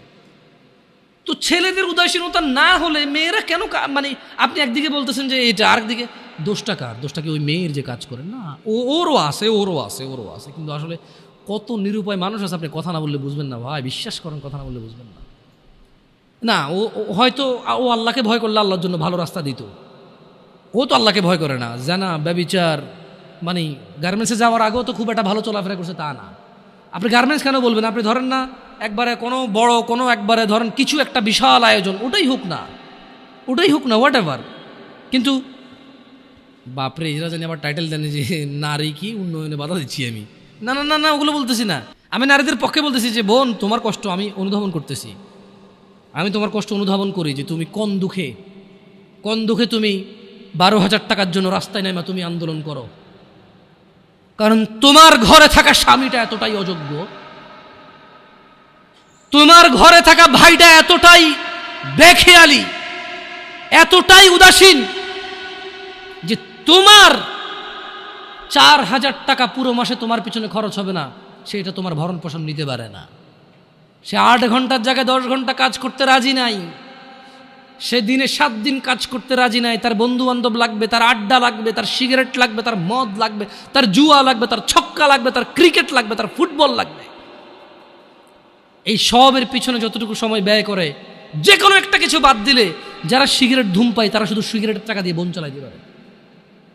এমন বহু যুবক, এমন বহু পুরুষ আছে যারা সিগারেট খায় মাসে 3,000 4,000 টাকার, তাদের বোনরা গার্মেন্টসে কাজ করে। যদি বলে যে আমি সিগারেটটা খাওয়া বাদ দিয়ে দিচ্ছি, ওর বোন আর গার্মেন্টসে কাজ করা লাগে না। সো কোথাও না কোথাও আমাদের পুরুষদের ব্যাখিয়ালি আছে, খামখেয়ালি আছে। আমাদের উদাসীনতা এবং আমাদের দায়িত্বহীনতাই মূল আমাদের দায়িত্বহীনতা হচ্ছে মূল কাজ। আমার মেয়ে, আমার বোন, আমার স্ত্রী, আমার মা, ওরা বের হয়, আমার অজান্তে বের হয় না, আমি ওদেরকে বাধ্য করেছি, দোষটা আমাদের উপরে আসবে। এমনি তো আল্লাহ নবী সাল্লাল্লাহু আলাইহি ওয়াসাল্লাম বলে নাই যে দাইয়ুস জান্নাতে যাবে না, যাবে না। কেন যাবে না? আজকে আপনি গার্মেন্টসের দোষ দিয়ে লাভ আছে? আজকে আপনি ওই ইট ভাঙার কি ব্রিক ফিল্ডে দোষ দিয়ে লাভ আছে? না, দাইয়ুস জান্নাতে যাবে না। মনে রাখবেন, যুবক অবস্থায় এই জিনিসগুলো নলেজ রাখা ভালো, বিয়ে শাদীর আগেই। কোন মহিলা যদি বেপরদার কারণে জাহান্নামে যায়, শুধু ও যাবে না, ওর সাথে কেউ না কেউ রিলেটেড থাকবে পুরুষ। কুড বি ফাদার, বাপ হইতে পারে, বড় ভাই হইতে পারে, তারপর হচ্ছে স্বামী হতে পারে। যদি ওর জাহান্নামে যাবার রিজনই হয় বেপরদা, খোলামেলা চলাফেরা, মানুষ হাজার রিজনে জাহান্নামে যেতে পারে। আল্লাহ সবাইকে ক্ষমা করুন এবং হিদায়াত দান করুন, আমিন। হাজারটা রিজন আছে জাহান্নামে যাওয়ার, কিন্তু যদি কোনো মহিলা, এমন মহিলা যার বড় ভাই আছে, যার বাপ আছে, যার স্বামী আছে, আর ওদের থাকা অবস্থায় তার এমন একটা অন্যায়ের কারণে তার জাহান্নাম হয়েছে, যে অন্যায়টা হচ্ছে তার কি? খোলামেলা চলাফেরা, তার জানাবা বিচারের চলাফেরা, তার বেপরদা অশ্লীল চলাফেরা, তাহলে ওই মহিলা একা জাহান্নামে যাবে না, সঙ্গে কাউকে নিয়ে যাবে। এবার যে লোকটা সংশ্লিষ্ট সময়ে দায়িত্ববান ছিল সে যাবে সঙ্গে। এটা খুব সিম্পল লজিক, কিন্তু কান টানলে কি আসে? ওই মহিলা যদি সংশ্লিষ্ট রিজনে যদি জাহান্নামে যায়, সংশ্লিষ্ট সময়ে যে দায়িত্ববান পুরুষ তার অভিভাবকত্বের মধ্যে ছিল, যার উচিত ছিল তার জন্য সামর্থ্য অনুযায়ী জামা কাপড় কিনা সুন্দর দেখে, সামর্থ্য অনুযায়ী খাওয়ার দাওয়ার ব্যবস্থা করা, তার আর অর্থনৈতিক অবস্থার উপরে ডিপেন্ড করে, সামর্থ্য অনুযায়ী ওর কমফোর্ট জোনে রাখা, ওকে সামর্থ্য অনুযায়ী যতটুকু আছে উজাড় করে দেওয়া ওর পিছনে, ওই সংশ্লিষ্ট ব্যক্তিটার জন্য দায়ী থাকবে। যদিও ভিন্ন কারণ, এখন টাকা পয়সাই হয়েছে, বিষয়ের জন্য খেয়াল রাখে না, গাড়ি টাড়ি কিনে দিছে, ছোটো ছোটো জামা কাপড় কিনে দিছে, এগুলো পরে ঘরে, এটা ভিন্ন কথা। তবে আমি ছিলাম যারা কর্মজীবী, যারা নিম্ন কর্মজীবী, তাদের কথা বলছি। যে কোনো অপরাধকে যুবকদের এখন একটা প্রবলেম হচ্ছে, যেটা বুড়োদের মধ্যে ছিল না। বুড়োদের একটা সমস্যা কি, মানে এমনভাবে কথা কয় না, বুড়ো বলবো না, বয়স্কদের, সরি, আমি আপনার মানে আমার ভাষার কারণে কথা কিন্তু মিনিং চেঞ্জ হয়ে যায়, বুঝছেন? তো এটা আমার ওইভাবে নিয়েও যাবে না, আমি খারাপ উদ্দেশ্য নিয়ে বলতেছি না। মানে যারা বয়স্ক বৃদ্ধ তারা দেখবেন যে কিছু হলে বলে যে আমগো যুগে এগুলো ছিল না ভাই, কি যুগ আইলো, রাইট? এটার কথা বলে। মানে উনি যেভাবে বলতেছে মনে হয় যেন ওনার যুগে কোনো মা বাপের পোলা পায় নাই, ধাক্কায় নাই, মনে হয় যেন কোনো ভাই ভাই মারামারি করে মাথা ফাটায় মারা যায় নাই, মনে হয় যেন ভাই আর ভাবির কেলেঙ্কারিতে পরে বিয়ে ভাঙি আবার নতুন করে বিয়ে দেয় নাই, মনে হয় যেন মামু আর ভাগিনা ধরা পড়ে নাই। এরা এমনভাবে বলে বলে কি না? এগুলো একটা কথা বয়স্করা বলে।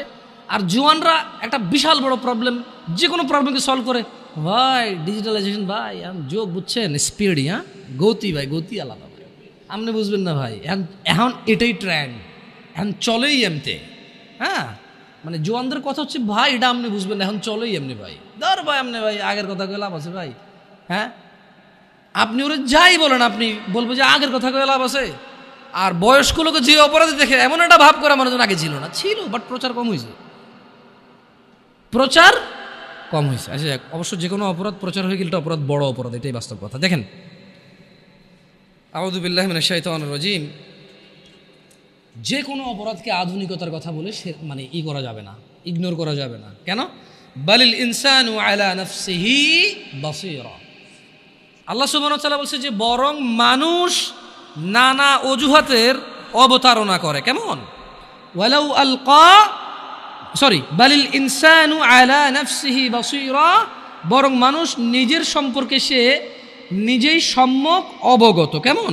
ওয়ালাউ আলকা মাআযীরা, ওয়ালাউ আলকা মাআযীরা, যদিও সে নানা অজুহাতের অবতারণা করে।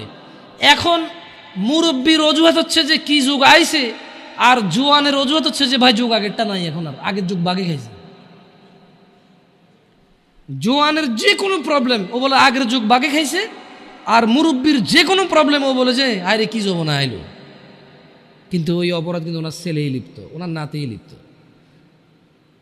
আপনি গ্রাম অঞ্চলে, শহরে তো আসলে ওইটা নাই বলে লাভ নাই। গ্রামে তো মনে করেন সবার ঘরে টিভি আছে, কিন্তু আবার ওই যে প্রত্যেকটা দোকানের মোড়ে মোড়ে একটা করে দোকান আছে, চা, বেশ কিছু দোকান আছে যেখানে চা পরোটা, বিশেষ করে সারাদিন 24 ঘন্টা চাটাই চলে ননস্টপ। আর সকালে পরোটা বানায়, বিকেলে পুরি বা কেউ সিঙ্গারা বানায়, আর ডিফারেন্ট কেউ সেমাই রান্না করে, কেউ সুজি পায়েস, মানে কেউ হালুয়া বানায়। তো এইভাবে এটা দিয়ে চলে। তো ওই দোকানগুলোতে টেলিভিশনে সারাদিন যেই যুগে যেই গান বাজনা সিনেমা ছিল ওই যুগে ওইটাই চালাইছে, ওরা পিছায় নেই জীবন। যদি বাংলাদেশ সরকার মানে আমাকে কখনো প্রশ্ন করে যে কারা ডিজিটালাইজেশনের সর্বোত্তম ব্যবহার করছে মানে সবার আগে এবং পুঙ্খানুপুঙ্খু, আমি বলবো যে গ্রামের চা দোকানগুলা।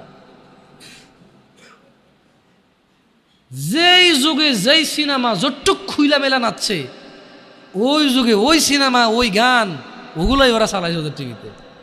ওরা কোনোদিন ভাই সবার আগে ভাই জ্বালাই দিতে হবে। বাপ দোকানদারি করে, ছেলে দোকানদারি করে, বাপ ছেলে দুজনের সামনে এইসব গান বাজনা বাজে। আর আপনাকে একটা কথা বলি, ওই দোকানের অধিকাংশ কাস্টমার কারা জানেন? যারা বসে বসে সিনেমা নাটক দেখে, অধিকাংশ 30-35 প্লাস মানুষ। কেন? 40 প্লাস 50 প্লাসই বেশি। কেন? 40-50 প্লাসই বেশি মানুষ। কেন? ছেলে বিদেশ আছে, টাকা পাঠায়, বাপে কাজ করে না এখন, আর আগে হাল চেষ্টা করতো, রাইট? তো এখন ওখানে জোয়ানদের সিরিয়াল কম কেন? কারণ মুরব্বী আছে তো ঢুকতে পারে না। এটা তো আর শহর না যে আবে তুই কেঠা, এটা তো গ্যারাম, তো তুই কেঠা করলে ঘুষে না ভাঙে দেবে, তুই আমি কে মানি। ওখানে একটা এখনো হিসেব চলে যে অমুক চাস্তো চাষা, জ্যাঠতো চাষা, দাদার ভাইয়ের ভাই, দাদার শালার মামু, রিলেশন ওখানে খুব এফেক্ট আনে রাখে, বুঝছেন?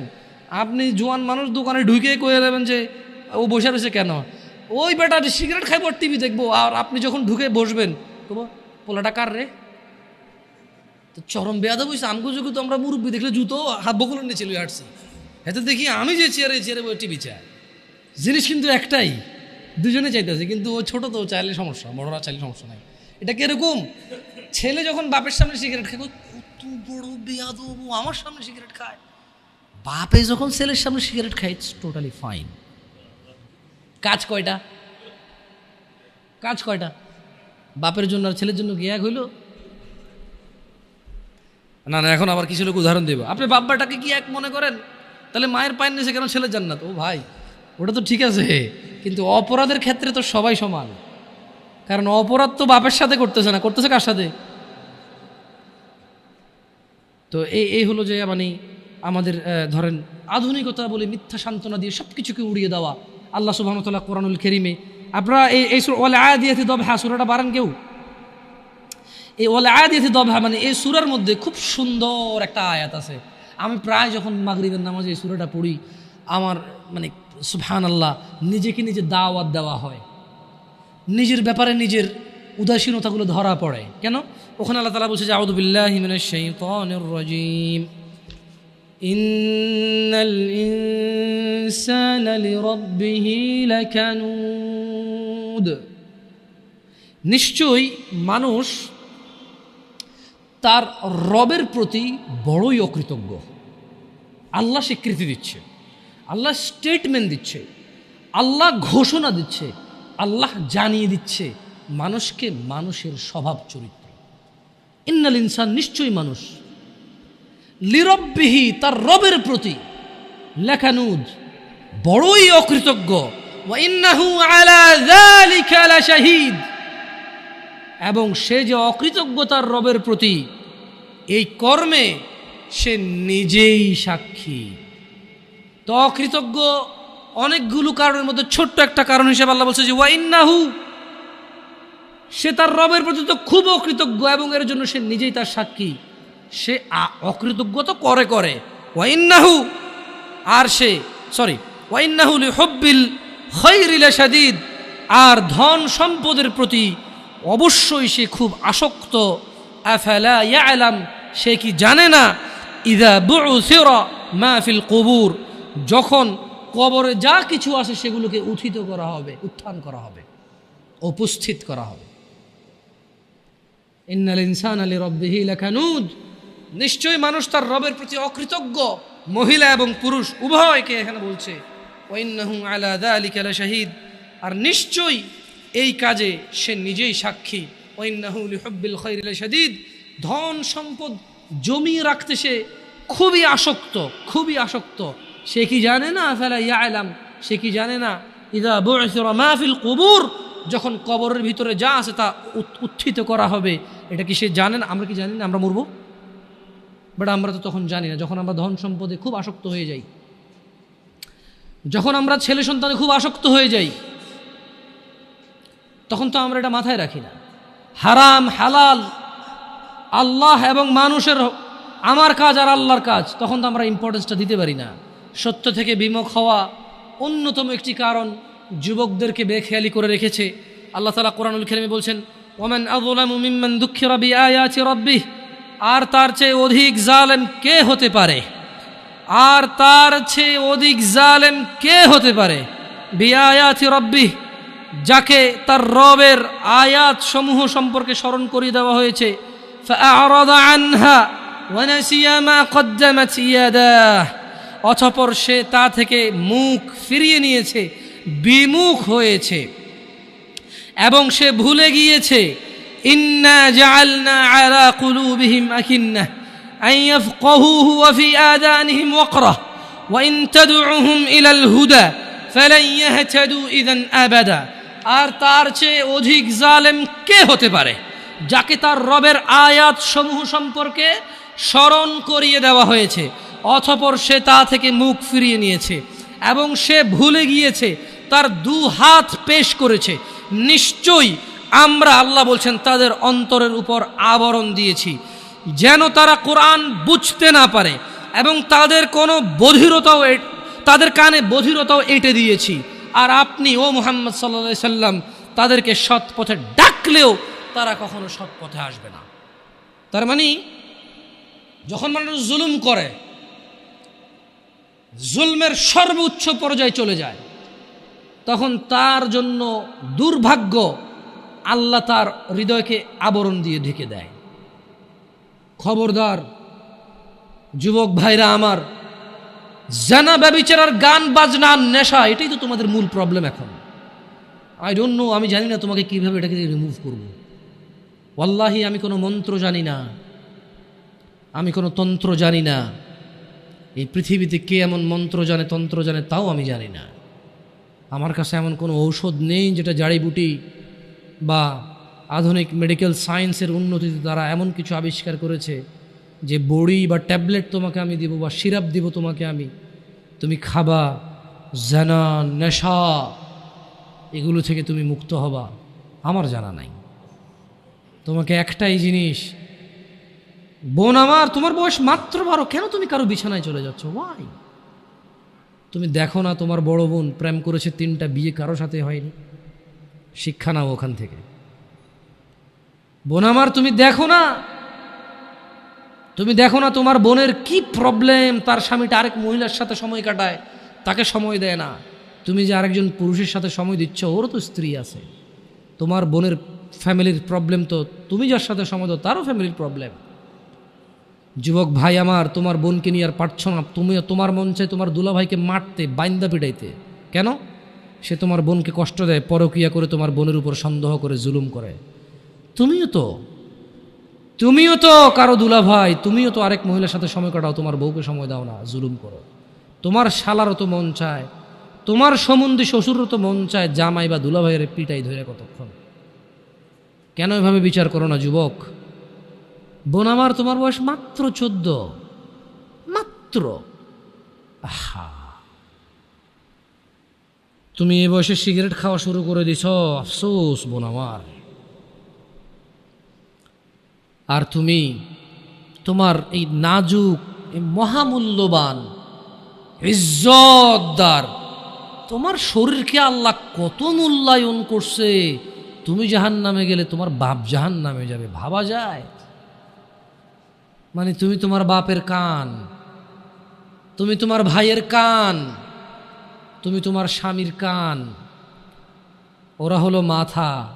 আচ্ছা, তুমি হলা মাথা, ওরা হলো কান। তুমি হলা মাথা, ওরা হলো কান। তোমাকে আল্লাহ কত মূল্য দিছে। কারো মাথার মধ্যে যদি কেউ বাড়ি দেও, কি বাঁচবে? বাঁচবে না। যত বড় ডাক্তার, কবিরাজ, যত উন্নত চিকিৎসায় নিয়ে যাক, যদি ওর মাথা ফেটে চৌচির করে দেয়, মস্তিষ্ক বেরিয়ে যায়, ওর বাঁচার চান্সেস কতটুকু আছে আর কতক্ষণ আছে? তোমাকে, তোমার এই ছোট্ট 3.5 হাত বডিকে আল্লাহ কত ইজ্জত দিছে, কত সম্মান দিছে।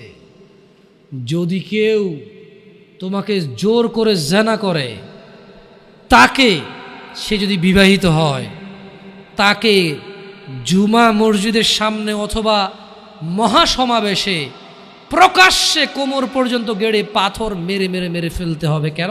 সে তোমার গায়ে হাত দিতে গেল। তোমার ইজ্জত আবরু কত উপরে। তুমি কি আর আল্লাহর সৃষ্টি জাতা? আল্লাহর সৃষ্টি বনি আদম, ওয়ালাকাদ কাররামনা বনি আদম। আল্লাহ সুবহানাহু ওয়া তাআলা বলছে যে আমি বনি আদমকে কারাম করেছি, ওদেরকে আমি সম্মানিত করেছি। ওই সম্মানিত সম্প্রদায়ের সবচাইতে মূল্যবান তুমি। তোমার ব্যাপারে এই যে মানুষগুলো, এই যে পুরুষগুলো, আদম আলাইহিস সালাম ওনার উম্মতের নবী ছিল, কিন্তু মুহাম্মদ রাসূলুল্লাহ সাল্লাল্লাহু আলাইহি সাল্লামের উম্মত যত পুরুষ, এইবার সে রাজা মহারাজা, এইবার সে কিছু একটা, সে যদি পুরুষ হয়, সে যদি মুসলিম মনে করে নিজেকে, তাকে তার রাসূলটাকে বলছে, এই আমার উম্মত যদি তুই নিজেকে মনে করিস, তবে শোন, একজন উত্তম নেক সৎ স্ত্রী দুনিয়াতে যা আছে এর চাইতে বেশি মূল্যবান। তার মানে ওই যে পুরুষ তার কাছে মূল্যবান, যেই পুরুষের কাছে নেক স্ত্রী নেই, সেই পৃথিবীতে ধনী হতে পারবে না। ধন সম্পদ, ধনী দরিদ্র তো কিছুটা কাউন্ট হয়। স্বর্ণ আছে এত ভরি, রূপা আছে এত ভরি, জমি আছে এত বিঘা, গাড়ি আছে এতটা, ব্যাংকে টাকা আছে এতটুকু, কোম্পানির মালিক হলো $10,000 বিলিয়ন কোম্পানির প্রাইস, 2,000 কোটি টাকা কোম্পানির প্রাইস। এভাবেই তো ধনী দরিদ্র, বিল গেটস, ওই যে কি কয় এটাকে, কি আছে, আম্বানি টাম্বানি, এভাবেই তো ধনী দরিদ্র হিসাবটা, রাইট? কিন্তু যার কাছে যেদিন বিচার হবে কে ধনী ছিল কে দরিদ্র ছিল, সেদিন যার কাছে নেক স্ত্রী থাকবে না, সে ধনীদের লিস্টে আসতে পারবে না। একজনের কাছে যদি পুরো পৃথিবী আর পৃথিবীতে যা আছে, একজনের কাছে যদি পুরো পৃথিবী আর পৃথিবীতে যা আছে সব কিছু থাকে, নেক স্ত্রী না থাকে, আরেকজনের কাছে যদি শুধু ন্যাক স্ত্রী থাকে, এটা বলে প্রমাণ হয় যে ন্যাক স্ত্রী, তাহলে ইসলাম ওকে ধনী বলে, একে দরিদ্র বলে, কি মিসকিন বলে। বেচারা, ও তো লাইফে সুখী না, ও কি বেচারা, আহা ওর জীব মিসকিন বেচারা। তোমাকে কত মূল্য দিছে চিন্তা করছো রাসূল সাল্লাল্লাহু আলাইহি সাল্লাম। তোমাকে এটা, তুমি যা তা নও। পুরুষ তোমাকে অ্যাচিভ করতে হয়, পাইতে হয়, অর্জন করতে হয়। তোমাকে যা তা পুরুষ তোমাকে অর্জন করতে পারবে না। যে পুরুষ তোমাকে মূল্যায়ন করতে পারবে না, সেই পুরুষ তোমার সতীত্বের খেয়াল রাখতে পারবে না। যেই পুরুষ তোমার মূল্যায়ন করতে পারবে না, সেই পুরুষ তোমার সতীত্বের পরোয়া করতে পারবে না, মূল্যায়ন করতে পারবে না। এটার মর্ম, এটার ইজ্জত, এটার শান্তি সে জানবে না। মিসকিন বেচারা, বোকা, হতভাগা, পাগল, দরিদ্র, ফকির, জীবনে কিচ্ছু নেই ওর, যার কাছে তুমি নেই। বোন আমার, যার কাছে তুমি নেই তার কাছে পৃথিবীর কোনো সম্পদ নেই। বোন আমার, 12 বছর 15 বছর বয়সে তুমি কেন বিবাহের পূর্বে আরেকজনকে তোমার শরীর ধরতে দাও? আর যুবক ভাই আমার, কি বলিস কি তুই? এই পৃথিবী আর পৃথিবীতে যা আছে এর চেয়ে মূল্যবান হচ্ছে এই মেয়েটা। তো এরকম মূল্যবান একটা জিনিস ওর ধরে ছুঁয়ে তুই ওকে ওর মূল্য কমিয়ে দিবি? এত বড় জুলুম ওর প্রতি তোর। তুই আল্লাহকে ভয় করিস না, তাই বলে এতটা এতটা কি বলিস তুই? তুই কি কারো গাড়ির গ্লাস ভাঙছিস জীবনে? না। কেন? ওর লস হবে। তুই কি কোনোদিন কোনো মানুষকে ঘুষি দিছিস? না, কারণ তাহলে ও বেচারা কষ্ট পাবে। তুই কি জীবনে কারো পেটে ছুরি ঢুকাই দিছিস? না, ও মরে যাবে, তাহলে ওর ফ্যামিলি ক্ষতিগ্রস্ত, লসে পড়ে যাবে। তুই কি কারো টাকা মারছিস কোনোদিন? না, তাহলে ওর ফ্যামিলি টাকার কারণে কষ্ট পাবে। তাহলে তুই কেন তুই এত ছোট ছোট বিষয়গুলো খেয়াল রাখিস যে আরেকজনের লস হবে? তাহলে তুই এই মেয়েটার জীবনটাকে তুই কি করলি? তুই পুরো পৃথিবী আর পৃথিবীতে যা আছে সব কিছু বিক্রি করলে যে সম্পদ হবে, সব কিছু অর্জন করলে যে অর্জন হবে, এর চাইতে মূল্যবান তুই ওকে সতীত্ব থেকে বের করে নিয়ে আসলি। তুই তোর সামান্য ডিজায়ার ফুলফিল করার জন্য, যেটা আল্লাহ তোর জন্য বৈধ করেছে, কবুল বললে তোর বাপের দোষ, আল্লাহর তো দোষ না, তোর বাপের দোষ, সমাজের তো দোষ না। তোর বাপ তোকে বিয়ে করে না ভাই আমার, তোর বাপ মনে করে তুই ছোট, 18 বছর বয়স তোর বাপ মনে করে তোর বাপ 16 বছর বয়সে হস্তমৈথুন করছে, তোর 22 বছর, তুই এখনো ছোট, নুনু খাস, দুধু খাস।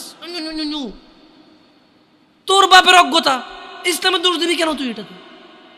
তোর বাপ 13 বছর বয়সে চাস্তবন জাটতবন নিয়ে পালাই গেছে, এরপরে সবাই মিলে ধরে আনছে। এরপরে তোর বাপের তোর দাদারা বলছে কলিযুগ শেষ হয়ে গেছে। 20 বছর আগের কথা বলতেছি আর কি। তোর বাপ 14 বছর বয়সে লুকায় লুকায় খেরেছিন ওই কি। আরে ভাই, আপনি শহরের ভাই, শহরের বয়স করতে গেছে, হ্যাঁ? আর সব মানুষ শহরে গেলাম, আমি দেখছি তো। ঢাকা শহর খালি হয়ে যায় কেন তাহলে ঈদে?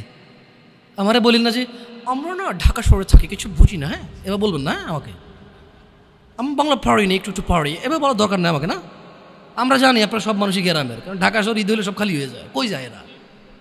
হ্যাঁ, তো তোর বাপ ওই যে এখন কেউ বলি না যে সুপারি বাগান চেনেন না, ওই যে খেরের চিন, এগুলো বোঝেন না, বললেন না আমার যে জামশেদ ভাই যে কন্টেক্সটে কথা বলে না, বুঝে আসে না। হ্যাঁ, একটু শিখেলে তো ও বলার দরকার নেই, কেমন? আমি জানি আপনি বোঝেন না, বুঝার ভান করার দরকার নেই। আচ্ছা, তো তোর বাপে 14 বছর বয়সে এই বাঁশবাগান আশবাগানে যায় জেনায় লিপ্ত ছিল, তোর বয়স 25, কয় এখনো ছেলেটা বড় হয়নি। দোষ ইসলামের এখানে? তোর বাপের, তোর জান্নাতের প্রতি পরোয়া নেই, তোর টাকার প্রতি পরোয়া আছে। তোর বাপ তোর জান্নাত সেভ করতে চায় না, তোকে নাকি ভালোবাসে। তোর বাপ তোর ইজ্জতের পরোয়া করে না, তোকে নাকি ভালোবাসে। তুই নাকি ভালো মানুষ, পৃথিবী আর পৃথিবীর সবচেয়ে সম্পদশালী জিনিসটাকে শুধু একটা এই মুখে মুখে চুমু দিয়ে একটা ওই যে এভাবে ছবি তুলেছি, হ্যাঁ এভাবে এভাবে, হ্যাঁ, এরপরে ফোল্ডার বানায়, ফোল্ডার লক করে রাখছে যাতে কেউ না জানে। এরপরে ওই মাইয়ের বিয়ে ঠিক হয়ে ধমক দেয়, ছবি পাঠাবো একটা একটা করে। সামান্য ডিজায়ার যেটা তোর হালাল ভাবে আল্লাহ দিয়েছে তোকে, একটু সবর কর, একটু সবর কর। তুই ক্লাস 5-এ পড়তেছিস, 6-এর জন্য ওয়েট করতেছিস না? তুই ক্লাস 8-এ পড়িস ভাই আমার, ছোট পিচ্ছি সোনামণি ভাই আমার, তোকে আমি আমার মাথায় রাখি। তুই বলছিস রাগ করিস না, তুই বললে আমি না অত তো সিনেমা নাটক দেখি না, তোরাই কস তুই বললে আপন, তাই তোরা আপন করে বলতেছি। আবার কইস না হুজুরের ব্যবহার খারাপ। উনি তুই করে কেন বল, উনি এভাবে কেন কথা বলেন, নিজেকে কি মনে করে? না, তোরাই ডায়লগ দিস, আসলে তুই বললে আপন মনে। আমি এই জন্য ভাই, তোরা আমার কইছিস তুই বললে আপন, আমি তুই কই? আমি তো সৌদি আরব বড় হয়েছি, আমি তো দেশে বড় হই নাই। আমি আসার পর সব ডাইরেক্ট দেখছি, আসলে আপন জনকে তুই বলে, হ্যাঁ তুই বললে আপন মনে হয়। আমি তোরা আপন মনে করি, কারণ ইন্নামাল মুমিনুনা ইখওয়া। 1450 বছর আগে আল্লাহ আমার কাছে তুই আমার ভাই, কত আপন তুই চিন্তা কর। তোরা তুই গুমনা কারে কমু রে ভাই আমার? তুই আমার আচরণে যাইস না। হ্যাঁ, তুই আমার কত পুরনো ভাই তুই জানিস? আমার মায়ের পেটের ভাইটা আমি যেদিন জন্ম হয়েছি বুঝতে পারছি, সেদিন আমাকে আমার বাপ মা, আমার পরিবেশ বলছো আমার মায়ের পেটের ভাই। কিন্তু অ্যাজ এ মুসলিম তুই আমার ভাই। 1450 বছর আগে এটা ঘোষণা হয়ে গেছে পৃথিবীতে। তোকে যদি আমি তুই না বলি, আদর করে না বলি, আপন না মনে করি, কাকে মনে করবো রে? তুই তো আমার তুই তো আমার আপন। এমন করিস না ভাই আমার, তোর বয়স সবে 14 বছর। একটু অপেক্ষা কর, একটু অপেক্ষা কর। তোর বাপ বিয়ে করেছে, তুই পৃথিবীতে আসছিস। তুই এমনি এমনি আসিস নি, তুইও বিয়ে করবি, তুইও পৃথিবীর সমস্ত সুখ পাবি ইনশাআল্লাহ। তোর ছেলে সন্তানও এমনি এমনি আসবে না, তুইও আল্লাহর দেওয়া নিয়ামত উপভোগ করবি এবং আল্লাহর প্রশংসা করবি। অপেক্ষা কর ভাই আমার, অপেক্ষা কর। খবরদার, বেখেয়ালি হওয়া যাবে না, বেখেয়ালি হওয়া যাবে না। আর নিজের সামান্য ডিজায়ারকে ফুলফিল করার জন্য পৃথিবীর সবচেয়ে দামি সম্পদটাকে সবচাইতে সস্তা নিকৃষ্ট করে দেওয়া যাবে না। কেমন? বিয়ের পূর্বে কোনো মেয়ের গায়ে হাত দিবি না ভাই আমার, খবরদার। বিয়ের পূর্বে কোনো মেয়ের সাথে কথা বলবি না, খবরদার। তোর যোগ্যতা নেই ওর সাথে কথা বলার। তুই কে রে? বামন হয়ে চাঁদের দিকে হাত বাড়াবি না। আমার বোনরা চাঁদ। ওয়াল্লাহি যেদিন ইসলামী শাসন আসবে, যেদিন ইমাম মেহেদী আসবে, যেদিন ঈসা আলাইহিস সালাম আবার আসবে, ওনার বন্ধের উপর যারা হাত দেবে উনি হাত কেটে ফেলবে। তুই বামন হয়ে চাঁদের দিকে হাত বাড়াইস না। আমার বোনরা চাঁদ। ইসলাম মেয়েদেরকে চাঁদ বলেছে, আর তোকে বামন বলেছে বেটা। তুই বেটা ছেঁড়া খাতায় শুয়ে লাখ টাকার স্বপ্ন দেখিস, বিয়ের আগে মেয়ের গায়ে হাত দিস? তোর সাহস কত? তোর সাহস কত? তুই জানিস না মুহাম্মদ সাল্লাল্লাহু আলাইহি সাল্লাম বলছে, নেক স্ত্রী দুনিয়াতে যা আছে ওর চেয়ে বেশি উত্তম। তুই কি করে ওর গায়ে হাত দিস বিয়ের আগে? তোর সেই যোগ্যতা আছে বল? তোকে আল্লাহ জাহান্নামে ফেলবে, তোকে আল্লাহ জ্বলন্ত আগুনে নিক্ষিপ্ত করবে, তোর শরীর পচবে, তোর শরীরের গন্ধে জাহান্নামীরা থাকতে পারবে না। তোকে আল্লাহ এত নিকৃষ্ট শাস্তি দেবে কেন? কারণ তুই এত বড় জঘন্য কাজে লিপ্ত হয়েছিস। আমারে বুঝাস না মেয়েরা খারাপ, মেয়েরা খারাপ। আমি তো এত খারাপ দেখি না রে, তুই কোথায় তো খারাপ দেখিস? আমি তো দেখি তুই বেটা টেনে পড়িস মাত্র। তোকে আমি ছোট করে দেখছি না বেটা। তুমি বের হও, ছবি পাঠাও, নাহলে হাত কেটে ফেলবো আমি। দেখো আমি বিষের বোতল নিয়ে আসি, ছবি পাঠাও। তুই বেটা আমার বোনটাকে বেটা ফুসলেছিস বেটা। ফাজিল, মেয়েরা খারাপ, মেয়েদের খারাপের কারণে দুনিয়া। তুই কে রে? তুই কি মেয়েরা খারাপ? শোন, আমাদের গ্রামে প্রবাদ আছে, ধর্মীয় কথা না এটা। এখন যেটা বলছি এটা প্রবাদ, এটা ধর্মীয় কথা না। কোনো মেয়ের যদি একবার হাঁটুর উপরে কাপড় ওঠে আর নামে না বেটা। তুই উঠাইছস হাঁটুর উপরে কাপড়, ও উঠায়নি। হাঁটু পর্যন্ত তুই উঠাইছস, আর এখন সে নামাচ্ছে না। তুই মনে করিস তুই বেঁচে গেছিস না? তুই মনে করিস তোর জিনাই জেনা না? না বেটা, ও তোর সাথে জেনা করেছে, এরপরে তোকে বাদ আরেকজনের সাথে করবে, আরেকজনের সাথে করবে। আর তুই সূচনা, তুই ওকে শিখাইছিস, এটা সবগুলো তোর উপরে আসবে বেটা। তুই নিজের ছোট পাপিষ্ট মনে করিস না? তুই মনে করিস কি হয়েছে, আমি তো একটা চুমাই নিছি, আমি তোকে বলছি ছবি তুলে পাঠাও, টয়লেটে যাও, ব্লাউজ খুলে ছবি তুলে পাঠাও, জামা খুলে ছবি তুলে পাঠাও। বেটা ফাজিল, আল্লাহ তোকে হিদায়েত দিকে আমিন। ভয় পা, আল্লাহকে ভয় পা ছোট ভাই আমার। সবাই বুড়ো হয়ে মরে না, বহু মানুষ যৌবন্ত অবস্থায় মরে যায়। ছোট ভাই আমার, তোর ঘরেও বোন আছে, ভয় পা, আল্লাহকে ভয় পা। তুই এত বড় অপরাধে লিপ্ত হইস না। তুই মেয়েদের হাঁটু পর্যন্ত কাপড় তুলিস না, খবরদার, তুই এটা করিস না। হ্যাঁ, তো মানুষ তো বেশি নাই, তারপর আলহামদুলিল্লাহ সবাইকে কবুল করুন, যেহেতু ঘরোয়া পরিবেশে। বলেন তো কোনো মেয়ে, আপনার বয়স তখন 16 বছর ছিল আর কি, আচ্ছা যান, কোনো একটা 14 থেকে 18 বছরের মেয়ে আপনাকে বলছে চলো আমরা একসাথে থাকি, বলেন 1 লাখ একটা পাবি না, 1 লাখ। আমি বলে দিচ্ছি, চ্যালেঞ্জ হলে আসিও, তুমি প্রমাণ করে দিও, যাও। আরে মেয়ে কি বলো, মেয়েরা প্রেম হারাম ইসলামে, ইসলামী বিয়ের পূর্বে সম্পর্কই হারাম, কিন্তু এর মধ্যেও কোনো মেয়ে ছেলেকে বলে না কিস করো, আমাকে একটা তোমার লুঙ্গি খুলে ছবি পাঠাও, বলে না। প্রত্যেকটা ছেলে বলে, এভরি সিঙ্গেল ছেলে বলে এটা।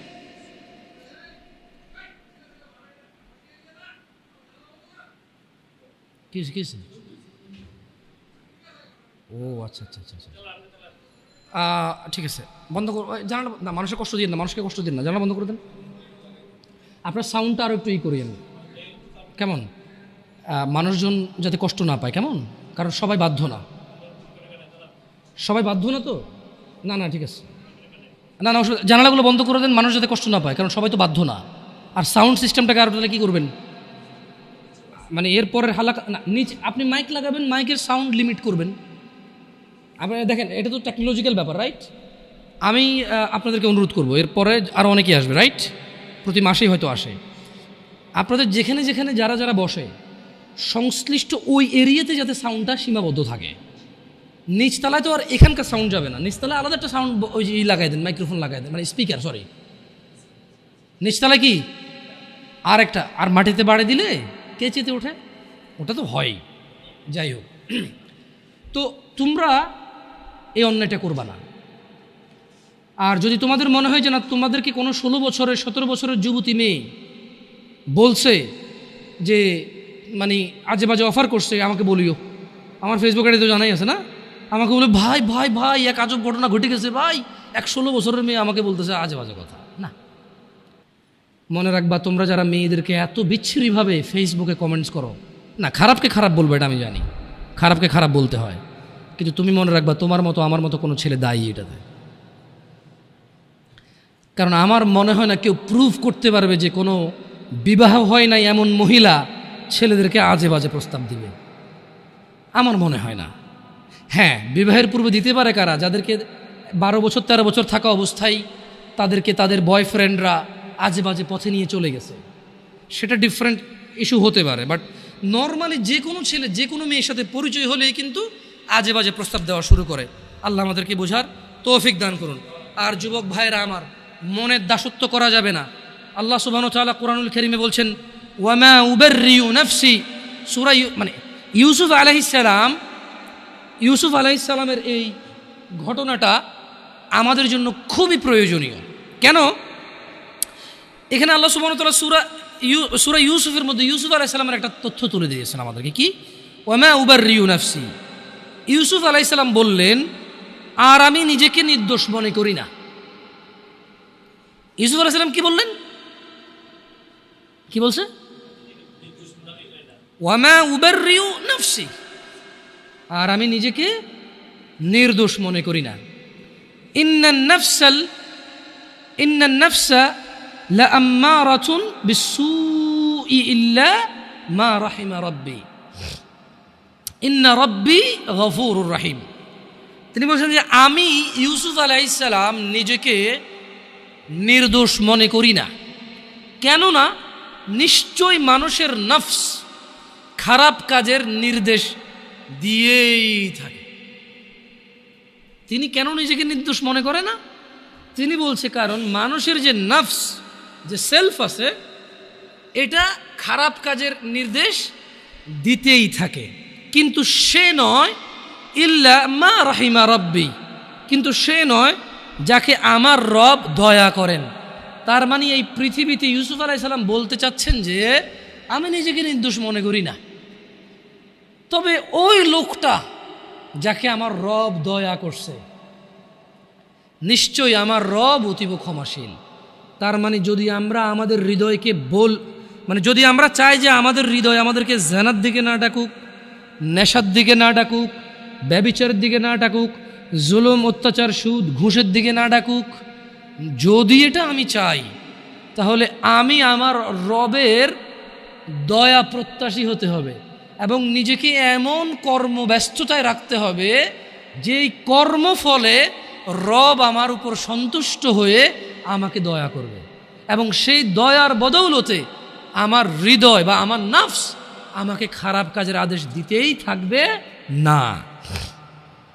আল্লাহ তাআলা কোরআনুল কারীমে আরও বলছেন, ওয়ানাফসিন ওয়ামা সাওয়াহা, শপথ নফসের এবং যিনি তা সুবিন্যস্ত করেছেন তার, ফাআলহামাহা ফুজুরাহা ওয়া তাকওয়াহা, তারপর তাকে তার সৎ কাজের এবং তার অসৎ কাজের জ্ঞান দান করেছেন।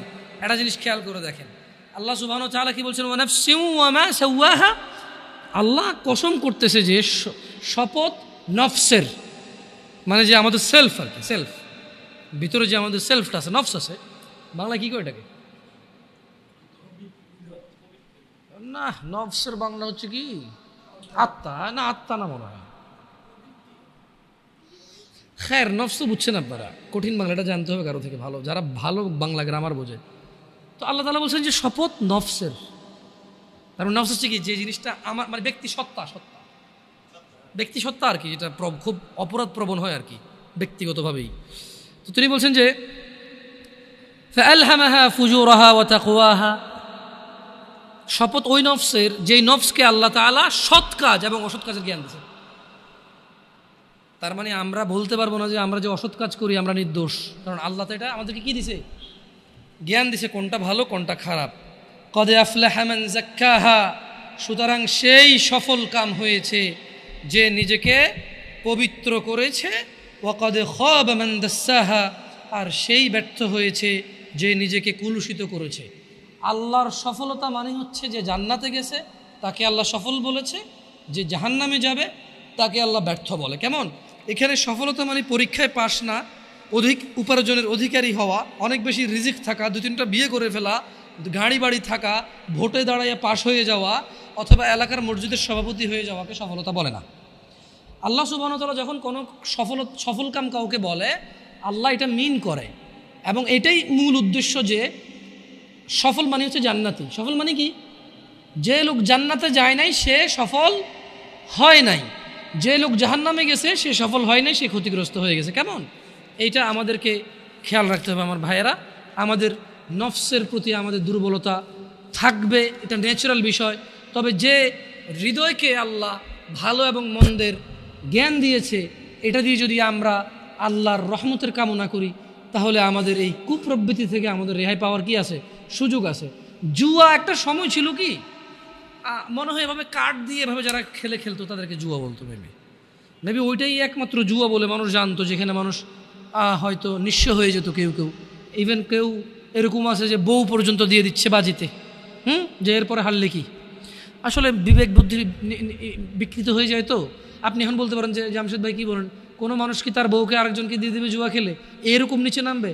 তো আরেকজনের বউকে, লোক নিজের বউকে জুয়া খেলতে দিচ্ছে। কত মানুষ, কত বাপ মা আছে জানে মেয়ে এখানে চাকরিতে গেলে, ওখানে গেলে, এখানে গেলে মেয়ে হয়তো অবৈধ কর্মে, মেয়ের অনিচ্ছা সত্ত্বেও হয়তো ট্র্যাপে চলে আসতে পারে, হয়তো মেয়ে ওই রকম সিচুয়েশনে পড়ে যেতে পারে যে সে তার মানে যে তার ইজ্জত আব্রু রক্ষা করতে পারবে না। তারপরে তো বাপ মা এগ্রি করতেছে। আপনি স্বামীর কথা কেন বলতেছেন? সে জুয়া খেলে দিয়েছে এই জন্য না। অনেক ক্ষেত্রে অনেক বাপ মা মনে করে যে ওকে উন্নতি করতে হলে অনেক কিছু করা লাগে, এটা বলে। আবার হয়তো বাপ মা তো মনে এরকম আসে না, হয়তো নিজের ছেলে সন্তান তো পিওর মনে করে সবসময়। কেমন মানে ছোটোবেলা থেকে একদম ছোটো থেকে পালে না, ইনোসেন্ট থাকে তো। আর আসলে বাপ মা তো ছেলে সন্তানের খারাপ যে জানাবে বিচারের বিষয়টা তো আসলে বুঝে আসে না, স্বাভাবিক। এটাই তো আল্লাহর দয়া যে বাবা মা ভাই বোন সম্পর্কটা তো পবিত্র রেখেছে আল্লাহ সুবহানাল্লাহ। সো যুবকদের বেশি একটা ছক্কা লুডু কয়দিন আগে ছিল, ছক্কা লুডু কেমন? এটা আমি বলছি যে কি এটাকে জুয়া বলে আর কি, তো এটা তো জুয়া। কিন্তু প্রবলেম হচ্ছে এখন ইউটিউবে ওয়াজ দেখতে গেলেও জুয়ার অ্যাড আসে। মানে একটা সময় জুয়া খেলতো মানুষ, ফসলি জমিন কেটে ফেলছে মধ্যখানে গিয়ে, হ্যাঁ, একটা কারো পরিত্যক্ত বাড়ি, প্রচুর গাছপালা, ভিড়, কবরস্থান, ওটার ভিতরে ঢুকে কার্ড খেলতো। হ্যাঁ, অথবা কারো বউ আজকে বাসা নেই, বলছে দোস্ত চলে আসো আমার এখানে হবে। আরো বড় লোকেরা বাগান বাড়ি বানাই ফেলছে জুয়া খেলার জন্য, নেশা করার জন্য। কিন্তু এখন প্রবলেম হচ্ছে এটা পাবলিসিটি হচ্ছে যে খেলো আসো। আচ্ছা, এটা হবেই বা না কেন? এখানে অনেকে ক্রিকেট প্রেমী থাকতে পারে, এটা আপনার ব্যাপার। আমি ক্রিকেট সম্পর্কে খুব বেশি বুঝি না, এই জন্য ভালো মন্দ বলতে পারবো না। তবে এতটুকু বলবো, কোয়েশ্চেন করবো আর কি। ক্রিকেট তো এখন অনেকে পেশা হিসেবে নিয়েছে, রাইট? তো প্রতি বছর সার্কুলেশন দিয়ে বাংলাদেশ জাতীয় দলে কতজন খেলোয়াড় নেওয়া হয়?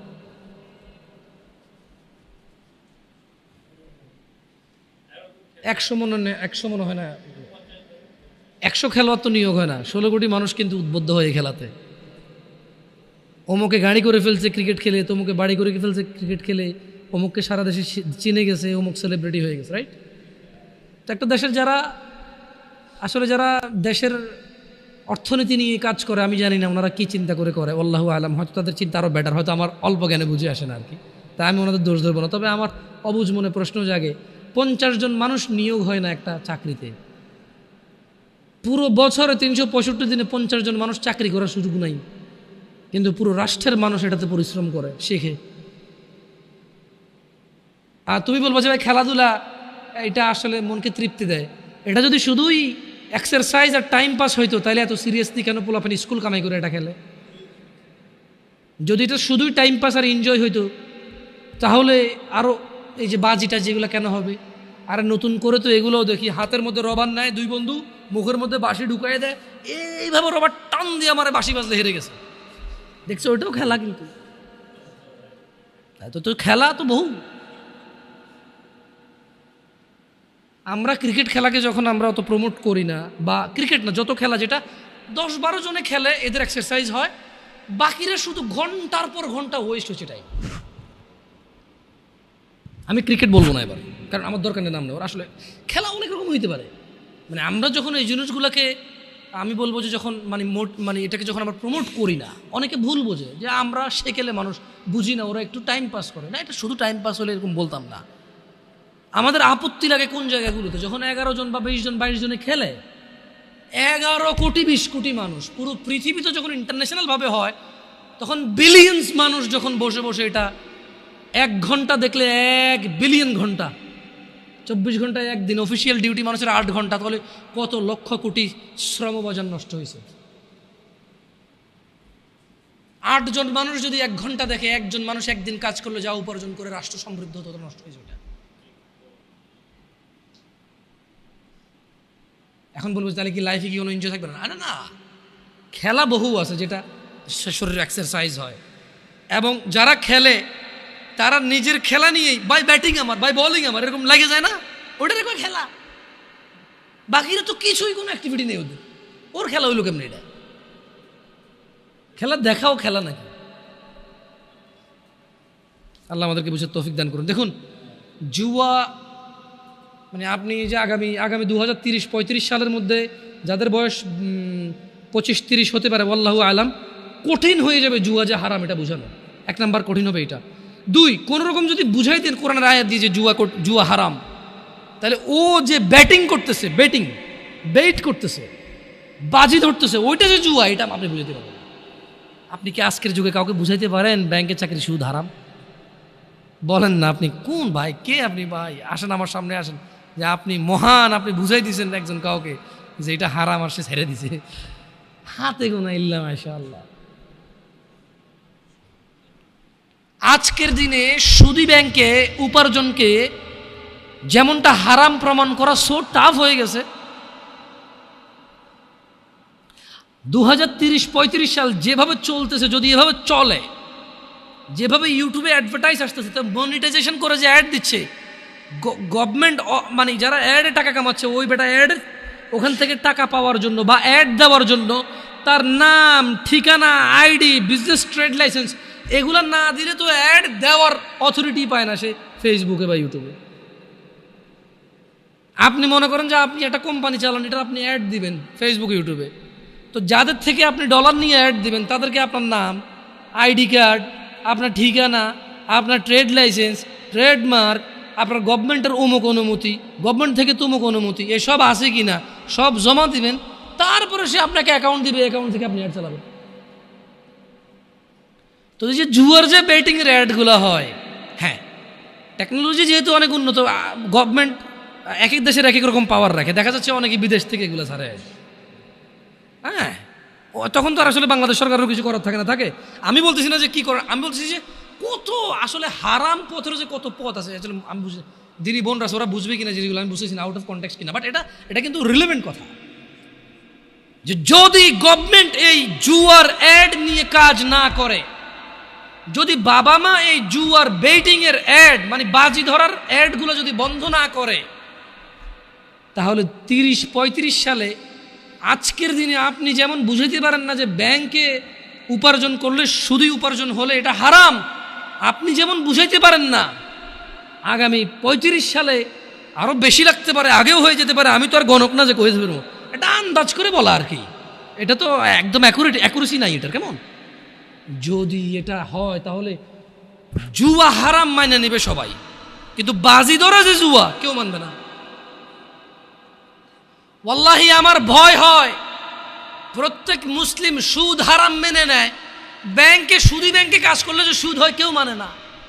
আজকে যদি এগুলোকে না থামানো হয়, আমরা যদি আমাদের ছেলে সন্তানকে না বুঝাই, ভাই বোনদেরকে না বুঝাই, তাহলে জুয়া খেলা হারাম আমরা বুঝাইতে পারবো, কিন্তু বাজি ধরা যে জুয়া এটা আমরা বুঝাইতে অক্ষম হয়ে যাবো। আল্লাহ আমাদেরকে বোঝার তৌফিক দান করুন। আল্লাহ তাআলা কোরআন কারীমে বলছে, ইয়া আইয়ুহাল্লাযীনা আমানু, হে তোমরা যারা ঈমান এনেছো, ইন্নামাল খামরু ওয়াল মাইসির ওয়াল আনসাব ওয়াল আজলাম রিজসুম মিন আমালিশ শাইতান ফাজতানিবুহু লাআল্লাকুম তুফলিহুন।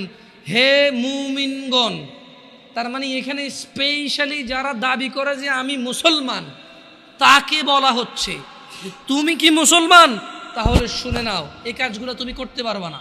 কোন কাজগুলো করতে পারবা না? তুমি যদি মুসলমান হইতে হয়, এগুলো হচ্ছে কি, ইন্নামাল খামরু ওয়াল মাইসির ওয়াল আনসাবু ওয়াল আজলাম রিজসুম মিন আমালিশ শাইতান, নিশ্চয়ই নেশা জাতীয় দ্রব্য, এবার এটা হতে পারে ইয়াবা, ফেন্সিডিল, হিরোইন, গাঁজা, সিগারেট, যেটা নেশা হয়। কেমন আমি তো আর সব কিছুর নাম জানি না, ডিফারেন্ট নামই আসতে পারে, লিকুইড হতে পারে, পাউডার হতে পারে, ভাত দিয়ে খায় হতে পারে, পানিতে গুলা খায় হতে পারে, চাবায় খায়, চুষে খায়, যেমনি খায় হইতে পারে, অথবা কেউ গ্রান নিচ্ছে। কেমন যেভাবেই খায়, যেটা নেশা, যেটা কি নেশা। আল্লাহ বলছে যে তুমি মুসলিম, তবে তুমি শুনে নাও, নিশ্চয়ই নেশা, জুয়া মানে এই যে বাজি ধরাটা, হ্যাঁ, পূর্তি পূজার বেধি ও ভাগ্য নির্ণয়, মানে গণকের কাছে যারা যায়, কেমন এই ভাগ্য নির্ণয় করার স্বর কেবল ঘৃণার বস্তু, শয়তানের কাজ। জুয়া খেললো যে শয়তানি করলো সে, মদ খেলো যে শয়তানি করলো সে, গণকের কাছে গেল যে শয়তানি করলো সে, এগুলো শয়তানের কাজ। আল্লাহ তাআলা বলছে যে তুমি যদি মুসলমান হও, ফাজতানিবু, কাজে তুমি এটা থেকে কি করো, নিজেকে বিরত রাখো। কেমন কাজে তোমরা সেগুলো বর্জন করো, লাআল্লাকুম তুফলিহুন, যাতে করে তোমরা সফল হও। তার মানে যদি কেউ জান্নাতে যেতে চায়, সে জুয়া খেলতে পারবে না, নেশা করতে পারবে না, গণকের কাছে যেতে পারবে না। আরও হাজার নিষেধ আছে, এগুলো খুব ভ্যালুয়েবল নিষেধাজ্ঞা, যেগুলো আপনাকে জান্নাত থেকে বিমুখ করে দেবে। জেনা ব্যভিচার যদি সলভ হয়ে যায়, আমি বরঞ্চ বয়স্কদের চাইতে যুবকদের অপরাধ কম দেখি। আমি পার্সোনালি বয়স্কদের চাইতে যুবকদের অপরাধ কম দেখি, কিন্তু এই বয়স্ক অপরাধীগুলাই যুবক অবস্থায় ভালো ছিল। আজকের এই যুবক ভালো ছেলেগুলাই বয়স্ক হয়ে খারাপ হয়ে যাচ্ছে। আমি শুধু ইয়াংদের মধ্যে জেনার প্রবলেমটা বেশি পাইছি, আর নেশা জেনার। কিন্তু যারা মিডল এজ, তারা ঘুষ খায়, জাগা জমি নিয়ে মিশা কথা কয়, কাজকর্মে ফাঁকি দেয়, মা বাপের সাথে প্রচুর অবহেলা এবং প্রচুর ইগনোর করে বাবা মাকে, নিজের উপার্জনটা শুধু নিজের মনে করে, বউ আর বাচ্চার মনে করে, বাপ মায়ের মনে করে না, বাপ মাকে ভাগ করে দেয় যে 4 ভাই আছি, আমি কেন একা করব, তোমার মেয়ে শহরের ওই ফ্ল্যাট পাইছে, আমি কি একা পাইছি। এটা আমি যুবকদের চাইতে মিড এজ এবং বড় এজের পুরুষদের অপরাধ বেশি দেখি। ওয়াল্লাহি আমার যুবক ভাই এবং যুবক বোন, এরা যদি নিজেকে জেনা থেকে সরাই নিয়ে আসতে পারে, সুবহানাল্লাহ সুবহানাল্লাহ, ওরা পৃথিবীর উন্নত চরিত্রের অধিকারী হতে পারবে। কারণ ওরা এখনো ঘুষ খাওয়ার সুযোগ আসে নাই, খায় না। যে নিজেকে জেনা থেকে বাঁচাবে, সে ঘুষ থেকেও বাঁচাবে। সিম্পল কথা না? দেখো যুবক ভাইরা আমার, আমাদের রব বলেছেন মুহাম্মদ সাল্লাল্লাহু আলাইহি সাল্লামকে, কুল, হে নবী বলে দিন, ইন্নামা হাররামা রাব্বিয়াল ফাওয়াহিশ, নিশ্চয়ই আমার রব হারাম করেছে অশ্লীলতাকে, মা যাহারা মিনহা ওয়া মা বাতন, যা প্রকাশ্যে এবং গোপনীয়তায়। মানে যেটা তুমি ফেসবুকে প্রেমিকার ছবি ছেড়ে দাও, বা যেই মেয়ে নিজেই নিজের ছবি ছেড়ে দেয়, বা যেই ছেলে তার মা বা বউয়ের ছবি ছেড়ে দেয়, মানে এইগুলো প্রকাশ্য অপরাধ।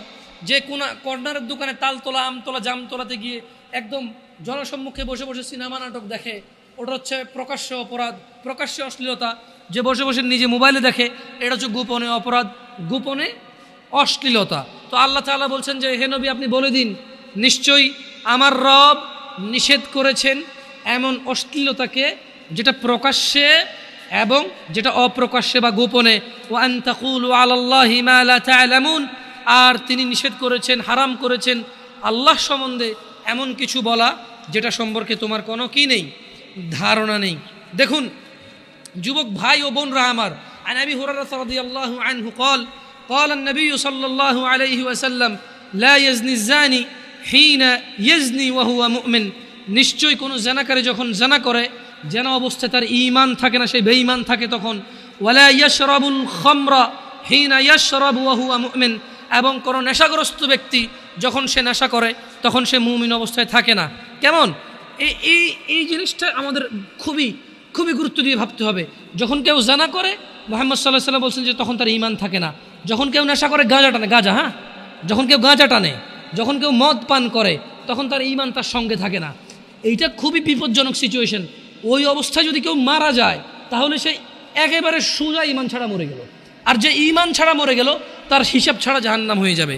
যে ঈমান ছাড়া মরে গেল তার হিসাব ছাড়া জাহান্নাম হয়ে যাবে। যে ঈমান নিয়ে মরল তার হিসেব হয়ে ফয়সালা হবে। যে ঈমান ছাড়া মরে গেল, বেঈমানের হিসাব একটাই, সে জাহান্নামী। যে আল্লাহ এবং তার রাসূলের প্রতি ঈমান রাখে না, আখিরাতের প্রতি ঈমান রাখে না, যে বেঈমানি করে আল্লাহর সাথে, তার বিধান হচ্ছে সে চিরস্থায়ী জাহান্নামী হয়। কেমন? এটা খুব ইম্পর্টেন্ট এই হাদিসটার ব্যাপারটা। ওয়ালা ইয়াসরিকু হিনা ইয়াসরিকু ওয়া হুয়া মুমিন, কোন চোর চুরি করা অবস্থায় ঈমানদার থাকে না। ঘুষখোর যখন ঘুষ নেয় তার ঈমান চলে যায়। ঘুষখোর যখন ঘুষ নেয় তখন তার ঈমান থাকে না।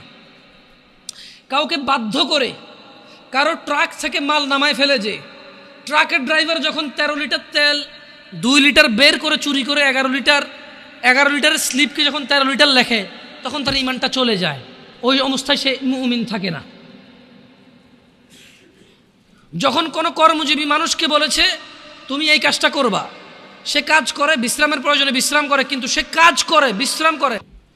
আন আয়েশা রাদিয়াল্লাহু তাআলা আনহা قال, আয়েশা রাদিয়াল্লাহু তাআলা আনহা থেকে বর্ণিত, তিনি বলেন, আন্না রাসূলুল্লাহ সাল্লাল্লাহু আলাইহি ওয়াসাল্লাম, আল্লাহর নবী সাল্লাল্লাহু আলাইহি সাল্লাম قال, তিনি বলেছেন, ইয়া উম্মাতা মুহাম্মদ, হে উম্মতে মুহাম্মদ, মা আহাদুন আগিয়ারা মিনাল্লাহ, হে মুহাম্মদ সাল্লাল্লাহু আলাইহি সাল্লামের উম্মত নারী এবং পুরুষরা, তোমাদের মধ্যে কেউ আল্লাহর চাইতে বেশি আত্মমর্যাদা বোধ রাখো না। ও উম্মতে মুহাম্মদরা, ও মুহাম্মদ সাল্লাল্লাহু আলাইহি সাল্লামের যুবক উম্মত, বৃদ্ধ উম্মত, নর এবং নারী উম্মত, তোমরা যারা মনে করো তোমরা উম্মতে মুহাম্মদ, তোমরা যারা মনে করো আখিরাতে তিনি তোমাদেরকে সুপারিশ করুক, তিনি বলছেন, মা আহাদুন আগিয়ারা মিনাল্লাহ, এ পুরো পৃথিবীর যত মানুষ আছে এদের কেউ আল্লাহর মতো মর্যাদা রাখে না। আল্লাহ এর চেয়ে অনেক বেশি আত্মমর্যাদা বোধ রাখেন। আইয়ারা আবদাহু আও আমাতাহু তাজনি, আর এই মর্যাদাবান আল্লাহ সুবহানাহু ওয়া তাআলা, তিনি এটা দেখতে চায় না ওনার কোনো বান্দা এবং বান্দি জিনা করতেছে। এটা আল্লাহ দেখতে চায়। সো জিনা করার পূর্বে তুমি এটা ভেবে নিও, ইয়া উম্মাতা মুহাম্মদ, হে মুহাম্মদ সাল্লাল্লাহু আলাইহি সাল্লামের উম্মতরা, লাউ তা'লামুন, যদি তোমরা জানতে, মা আ'লাম, যা আমি জানি, লাদহিকতুম কালিলা, তবে তোমরা অল্পই হাসতে, ওয়ালা বাকাইতুম কাসীরা, তোমরা অনেক বেশি বেশি কাঁদতে। বিটিএস এবং ট্রান্সজেন্ডার নিয়ে হালকা একটু কথা বলবো, বেশি কথা বলবো না, এরপরে প্রোগ্রাম আমি শেষ করে দেবো, কারণ মোটামুটি জি জি প্লিজ আজান দিবেন না? মসজিদে আজান হয়ে গেছে না? দিতে হবে তারপরে এখানে একামত দিয়ে নামাজ পড়ে ফেললে মনে হয়ে যায়, মানে যখন আজান চতুর্পাশে হয়ে যায়। আচ্ছা, তো আসলে বিটিএস এবং ট্রান্সজেন্ডার খুব ইস্যু। বিটিএসটা নিয়ে অনেকেই জানে না, আর আমরাও এত বেশি এটা নিয়ে মাথা ঘামাইছি, কিন্তু এতটা ঘামানো মনে করি না যে প্রবলেম হবে, কারণ এটা বাংলাদেশিরা কখনোই অ্যাকসেপ্ট করবে না। কেমন, কারণ একটা ছেলে মেয়ের মতো সাইজা আছে। জাযাকাল্লাহ খাইর ওয়াসালাম। একটা ছেলে কাপড় পরছে বা লিপস্টিক দিছে, এইটা একটা বিকৃত মন মানসিকতার কাজ। কেমন, মানে সে হলো পুরুষ, সে মেয়ে সাজতে চায়, এটা এক ধরনের মন মানসিকতা। কিন্তু ট্রান্সজেন্ডার যেটাকে বলতেছে, এটা ফার ডেঞ্জারাস। মানে একটা ছেলে লিপস্টিক দিছে, আপনি পানি ধুইছেন, চলে গেছে, রাইট? তাহলে তার কাম ব্যাক করার সুযোগটা খুব সহজ। একটা ছেলে এখানে খোপা বাঁধছে, এভাবে টান দিয়ে বেনিটা বাইর করছে, খোপাটা খুলে গেছে, চুলটা কেটে ফেলছে, কাম ব্যাক হওয়া সহজ। একটা ছেলে শাড়ি পরছে, শাড়িটা খুলে পাঞ্জাবি জামা পরলো, কাম ব্যাক হওয়া সহজ। কিন্তু ট্রান্সজেন্ডার যেটা, এটা সো হার্ড। যে পথভ্রষ্ট হয়ে এটাতে রূপান্তরিত হবে, তার নিজের জন্যই ফিরে আসাটা কঠিন হয়ে দাঁড়াবে। কিভাবে? সে অপারেশন করে তার পুল্লিঙ্গ ফেলে দিবে বা কিছু একটা করবে, আল্লাহ ভালো জানে ডাক্তার কি অপারেশন করে, সে স্ত্রীলিঙ্গ বানিয়ে ফেলবে। মানে তার পুল্লিঙ্গকে সে স্ত্রীলিঙ্গ অপারেশন করে বানাবে। তার এই যে এখানে ব্রেস্ট আছে আমার, সে এখানে আলাদা গোস্ত দিয়ে, যেভাবে মহিলাদের ব্রেস্ট, এরকম ব্রেস্ট সে অপারেশন করে ব্রেস্ট লাগাবে। কি বলে, মানে এখনো বলতেছি কিন্তু বুঝতেছি না ঘটনা। মানে আমি বলতেছি, আমি নিজেও কল্পনা করতে পারতেছি না যে কেমনে সম্ভব, কি সম্ভব। বাট এটা ইউরোপে কিছু টক শো দেখলে বোঝা যায়। বাংলাদেশেও কিছুদিন আগে একটা কলেজে এরকম চান্স পেতে চাইছিল একজন। তার মানে যারা নিউজ বা সংবাদকর্মী আছে, ওনারা খুব হাইলাইট করতেছে, ওনারা ফিলিস্তিনের পক্ষও বলে, আবার এগুলোর পক্ষও বলে, বুঝছেন ওনাদের অবস্থা। যাই হোক, তো মানে একটা কথা মনে রাখিও ভাইরা আমার, তোমরা বা তোমাদের ছোট ভাই বা তোমাদের ছেলে সন্তানের যুগ বড়ই কঠিন যুগ আসতেছে। তোমরা তোমাদের পরিবারে ঘোষণা দিয়ে দাও রবের পক্ষ থেকে। রব বলছে লাআনাহুল্লাহ, আল্লাহর লানত করেন। আল্লাহ অভিশাপ করেছেন কাকে? ওয়াকালা লাআত্তাখিযান্না মিন ইবাদিকা নাসীবাম মাফরুদা। আল্লাহ তাকে লানত করেন এবং শয়তান বলে, শয়তান কি বলে? আমি অবশ্যই আপনার বান্দাদেরকে এক নির্দিষ্ট অংশকে আমার অনুসারী করে নেব। তো কিভাবে অনুসরণ করবে? আল্লাহ শয়তানকে লানত করেছে। এভাবে হাঁটাহাঁটি করিয়েন না, কেমন ক্লোজ করে দিতে হবে না? আপনার খুব সিম্পল, যখন বের হবে একটা কার্টন ধরে রাখবেন, সব একটা একটা নিয়ে বের হয়ে যাবে। এগুলো নিয়ে হই হুল্লোড়, কদিন পরে জিলাপিও দিবেন আপনার মনে হচ্ছে আমার। কি ভাই, ঢাকা শহরে এরা থাকে, কেউ বিস্কিট খাওয়ার জন্য এখানে আসছে না? দিচ্ছেন, আল্লাহ কবুল করুক, ভালো কাজ, ভালো কাজ। কিন্তু ঢাকায় মানে এই বনশ্রী এলাকায় যে লোক থাকে, তার ভাড়া মিনিমাম 20,000 টাকা। আমি খেয়াল করে দেখছি, এখানে এর নিচে ভাড়া নাই। তো আপনার বিস্কিট খায় কতটুকু ওর উপকার হয়ে যাবে, আর লাভ হয়ে যাবে, মানে দরিদ্রতা কমে যাবে। আউযু বিল্লাহি মিনাশ শাইতানির রাজিম। আল্লাহ তৌফিক দান করুক, যারা দিছে আল্লাহ কবুল করুক, আর যারা খাইছেন দোয়া করিয়েন।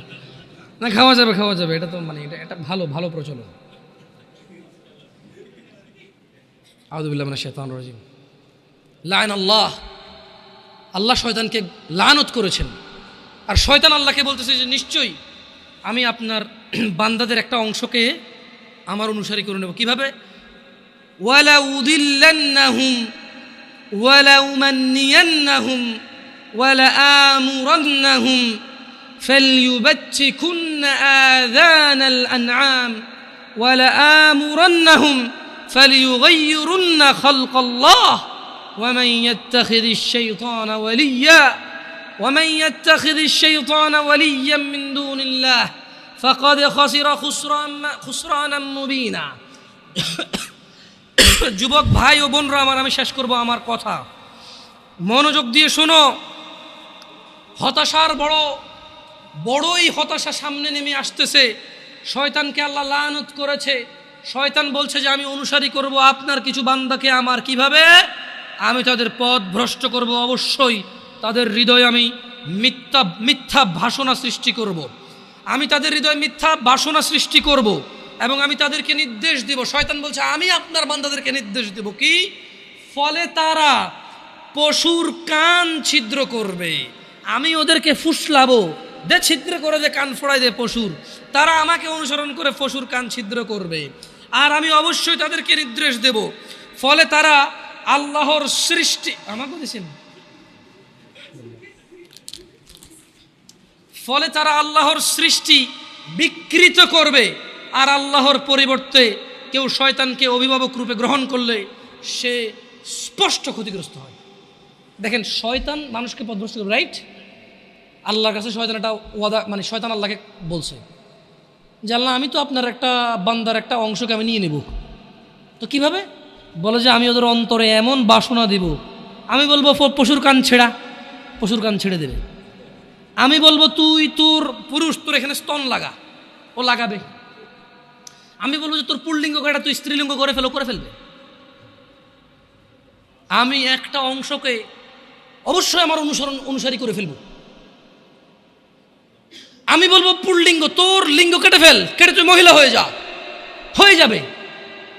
আমি বলবো তুই পুরুষ না, তুই তোর স্তন বড় করে ফেল, হরমোন, ডাক্তার সায়েন্স বের হবে। আমি ওদেরকে হেল্প করবো বলতে যে এই পুরুষের শরীরের ভিতরে কিছু হরমোন চেঞ্জ নিয়ে আসো, ওর হরমোন চেঞ্জের কারণে ওর মহিলাদের মতো স্তন হবে, ওরকম লিঙ্গ পরিবর্তন হবে, ওর আকার আকৃতি, আচার ব্যবহার, বিহেভিয়ার চেঞ্জ হবে ওর। আমি বলবো করতে, ও করবে। আল্লাহ ওকে বলে দিছে। শয়তান যখন বলল যে আমি কিছু লোককে আমার অনুসারী করব, এদের পুরুষকে মহিলা বানাই দেবো, মহিলাকে পুরুষ বানানোর জন্য আমি প্ররোচনা দিব, আর এরা পুরোপুরি পুরুষ হতে পারবে না, কারণ এই বাচ্চা জন্ম দেওয়ার ক্ষমতা রাখবে না। এই পুরুষ লিঙ্গকে বিকৃত করে মহিলা সাজবে, কিন্তু প্রেগনেন্সি নিতে পারবে না।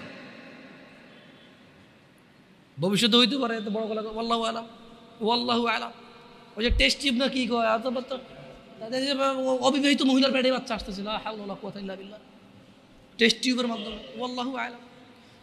শয়তান বলছে যে আমি ওদেরকে বাসনা সৃষ্টি করব, আর আমি যা বলবো তা করবে। তো কটুক আমি ওদেরকে বলবো আল্লাহ আপনি যে সৃষ্টি করছেন সুন্দর, এটাকে পরিবর্তন করতে বলবো, ওরা পরিবর্তন করে ফেলবে। আর এই ট্রান্সজেন্ডার মানে ট্রান্স ম্যান বা ট্রান্স ওমেন, এটার একটা জ্বলন্ত চূড়ান্ত প্রমাণ। অনেকে কিন্তু ট্রান্সজেন্ডারটাকে হিজড়া মনে করতেছে, না, হিজড়া এটা আল্লাহর সৃষ্টি, এটাই সৌন্দর্য আল্লাহর, এটা কিন্তু আল্লাহর বিকৃত সৃষ্টি না। আপনি যেরকম আল্লাহর সুন্দর সৃষ্টি, মহিলা যেরকম আল্লাহর সুন্দর সৃষ্টি, হিজড়াও আল্লাহর সুন্দর সৃষ্টি। কিন্তু এই ট্রান্সজেন্ডার এটা হচ্ছে বিকৃতি, এটা আল্লাহ সৃষ্টি করেন, এটা ওরা বানাচ্ছে। আল্লাহ ওদেরকে বলে দিছে, শয়তানকে বলে দিছে, তুই যাদেরকে ডাকবি আর যারা তোর এই ফাসলানিতে চলে আসবে, কেমন? আল্লাহ বলছে ওয়ামান ইয়াত্তাখিযিশ শাইতানা ওয়ালিয়্যাম মিন দুনিল্লাহ ফাকাদ খাসিরা খুসরানাম মুবিনা। যারা তোমার উপদেশ নিয়ে তোমাকে অভিভাবক হিসেবে গ্রহণ করবে, তারাই হবে স্পষ্ট ক্ষতিগ্রস্ত। আল্লাহ আমাদেরকে বুঝার তৌফিক দান করুন। দিনী ভাইয়েরা, আত্মহত্যার নিয়ে কথা বলার ইচ্ছা ছিল, আজকে আর লম্বা করব না আলোচনাটা। আপনারা অনেকেই আসছেন আমাকে কথা বলতে বলেছে আধুনিক সমাজে, যুব সমাজের সমস্যা সমাধান। যুবক ভাই, তুমি সিসি ক্যামেরা যেরকম মানুষকে দেখে, আল্লাহ ফেরেশতা নিয়োগ দিয়েছে এবং আল্লাহ নিজেও দেখে।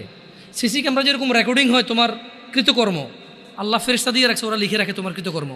এই জিনিসটা তোমাকে আমি সমস্যার সমাধানটা বলে দিচ্ছি যে তুমি কিরামান কাতিবিন, সম্মানিত লেখক বর্গ, বোন আমার, ভাই আমার, তোমাদের উভয়কে আমি বলতেছি, তোমরা শুধু সিসি ক্যামেরার উদাহরণটা নিয়ে নিজেদেরকে শুধরাই ফেলো।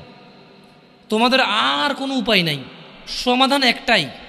সিসি ক্যামেরা যেমন তুমি সামনে অ্যাক্টিভিটি করবা, ও তোমার দেখবে, রেকর্ড করবে এবং রেকর্ড রেখে দেবে, যখন খুশি কেউ দেখতে পারবে আর তোমার বিচার করতে পারবে। যদি তুমি কাউকে খুন করো, যদি তুমি চুরি করো, তোমার বিচার হবে অনুযায়ী।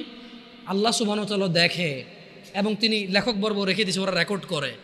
আল্লাহ তাআলা দেখে এবং লেখকবর্গ রেকর্ড করে, আল্লাহ এটা হিসাব দেখবে, যখন খুশি বিচার করবে। সো এইটাকে মাথায় রেখে তোমরা অপরাধ থেকে ফিরে আসো। আকুলু কওলি হাযা ওয়াস্তাগফিরুল্লাহ লি ওয়া লিসাইরিল মুমিনিন ফাস্তাগফিরু ইন্নাহুল গফুরুর রহিম। সুবহানাকাল্লাহুম্মা ওয়া বিহামদিকা আশহাদু আল্লা ইলাহা ইল্লা আনতা আস্তাগফিরুকা ওয়া আতুবু ইলাইক। আসসালামু আলাইকুম ওয়া রাহমাতুল্লাহি ওয়া বারাকাতুহু।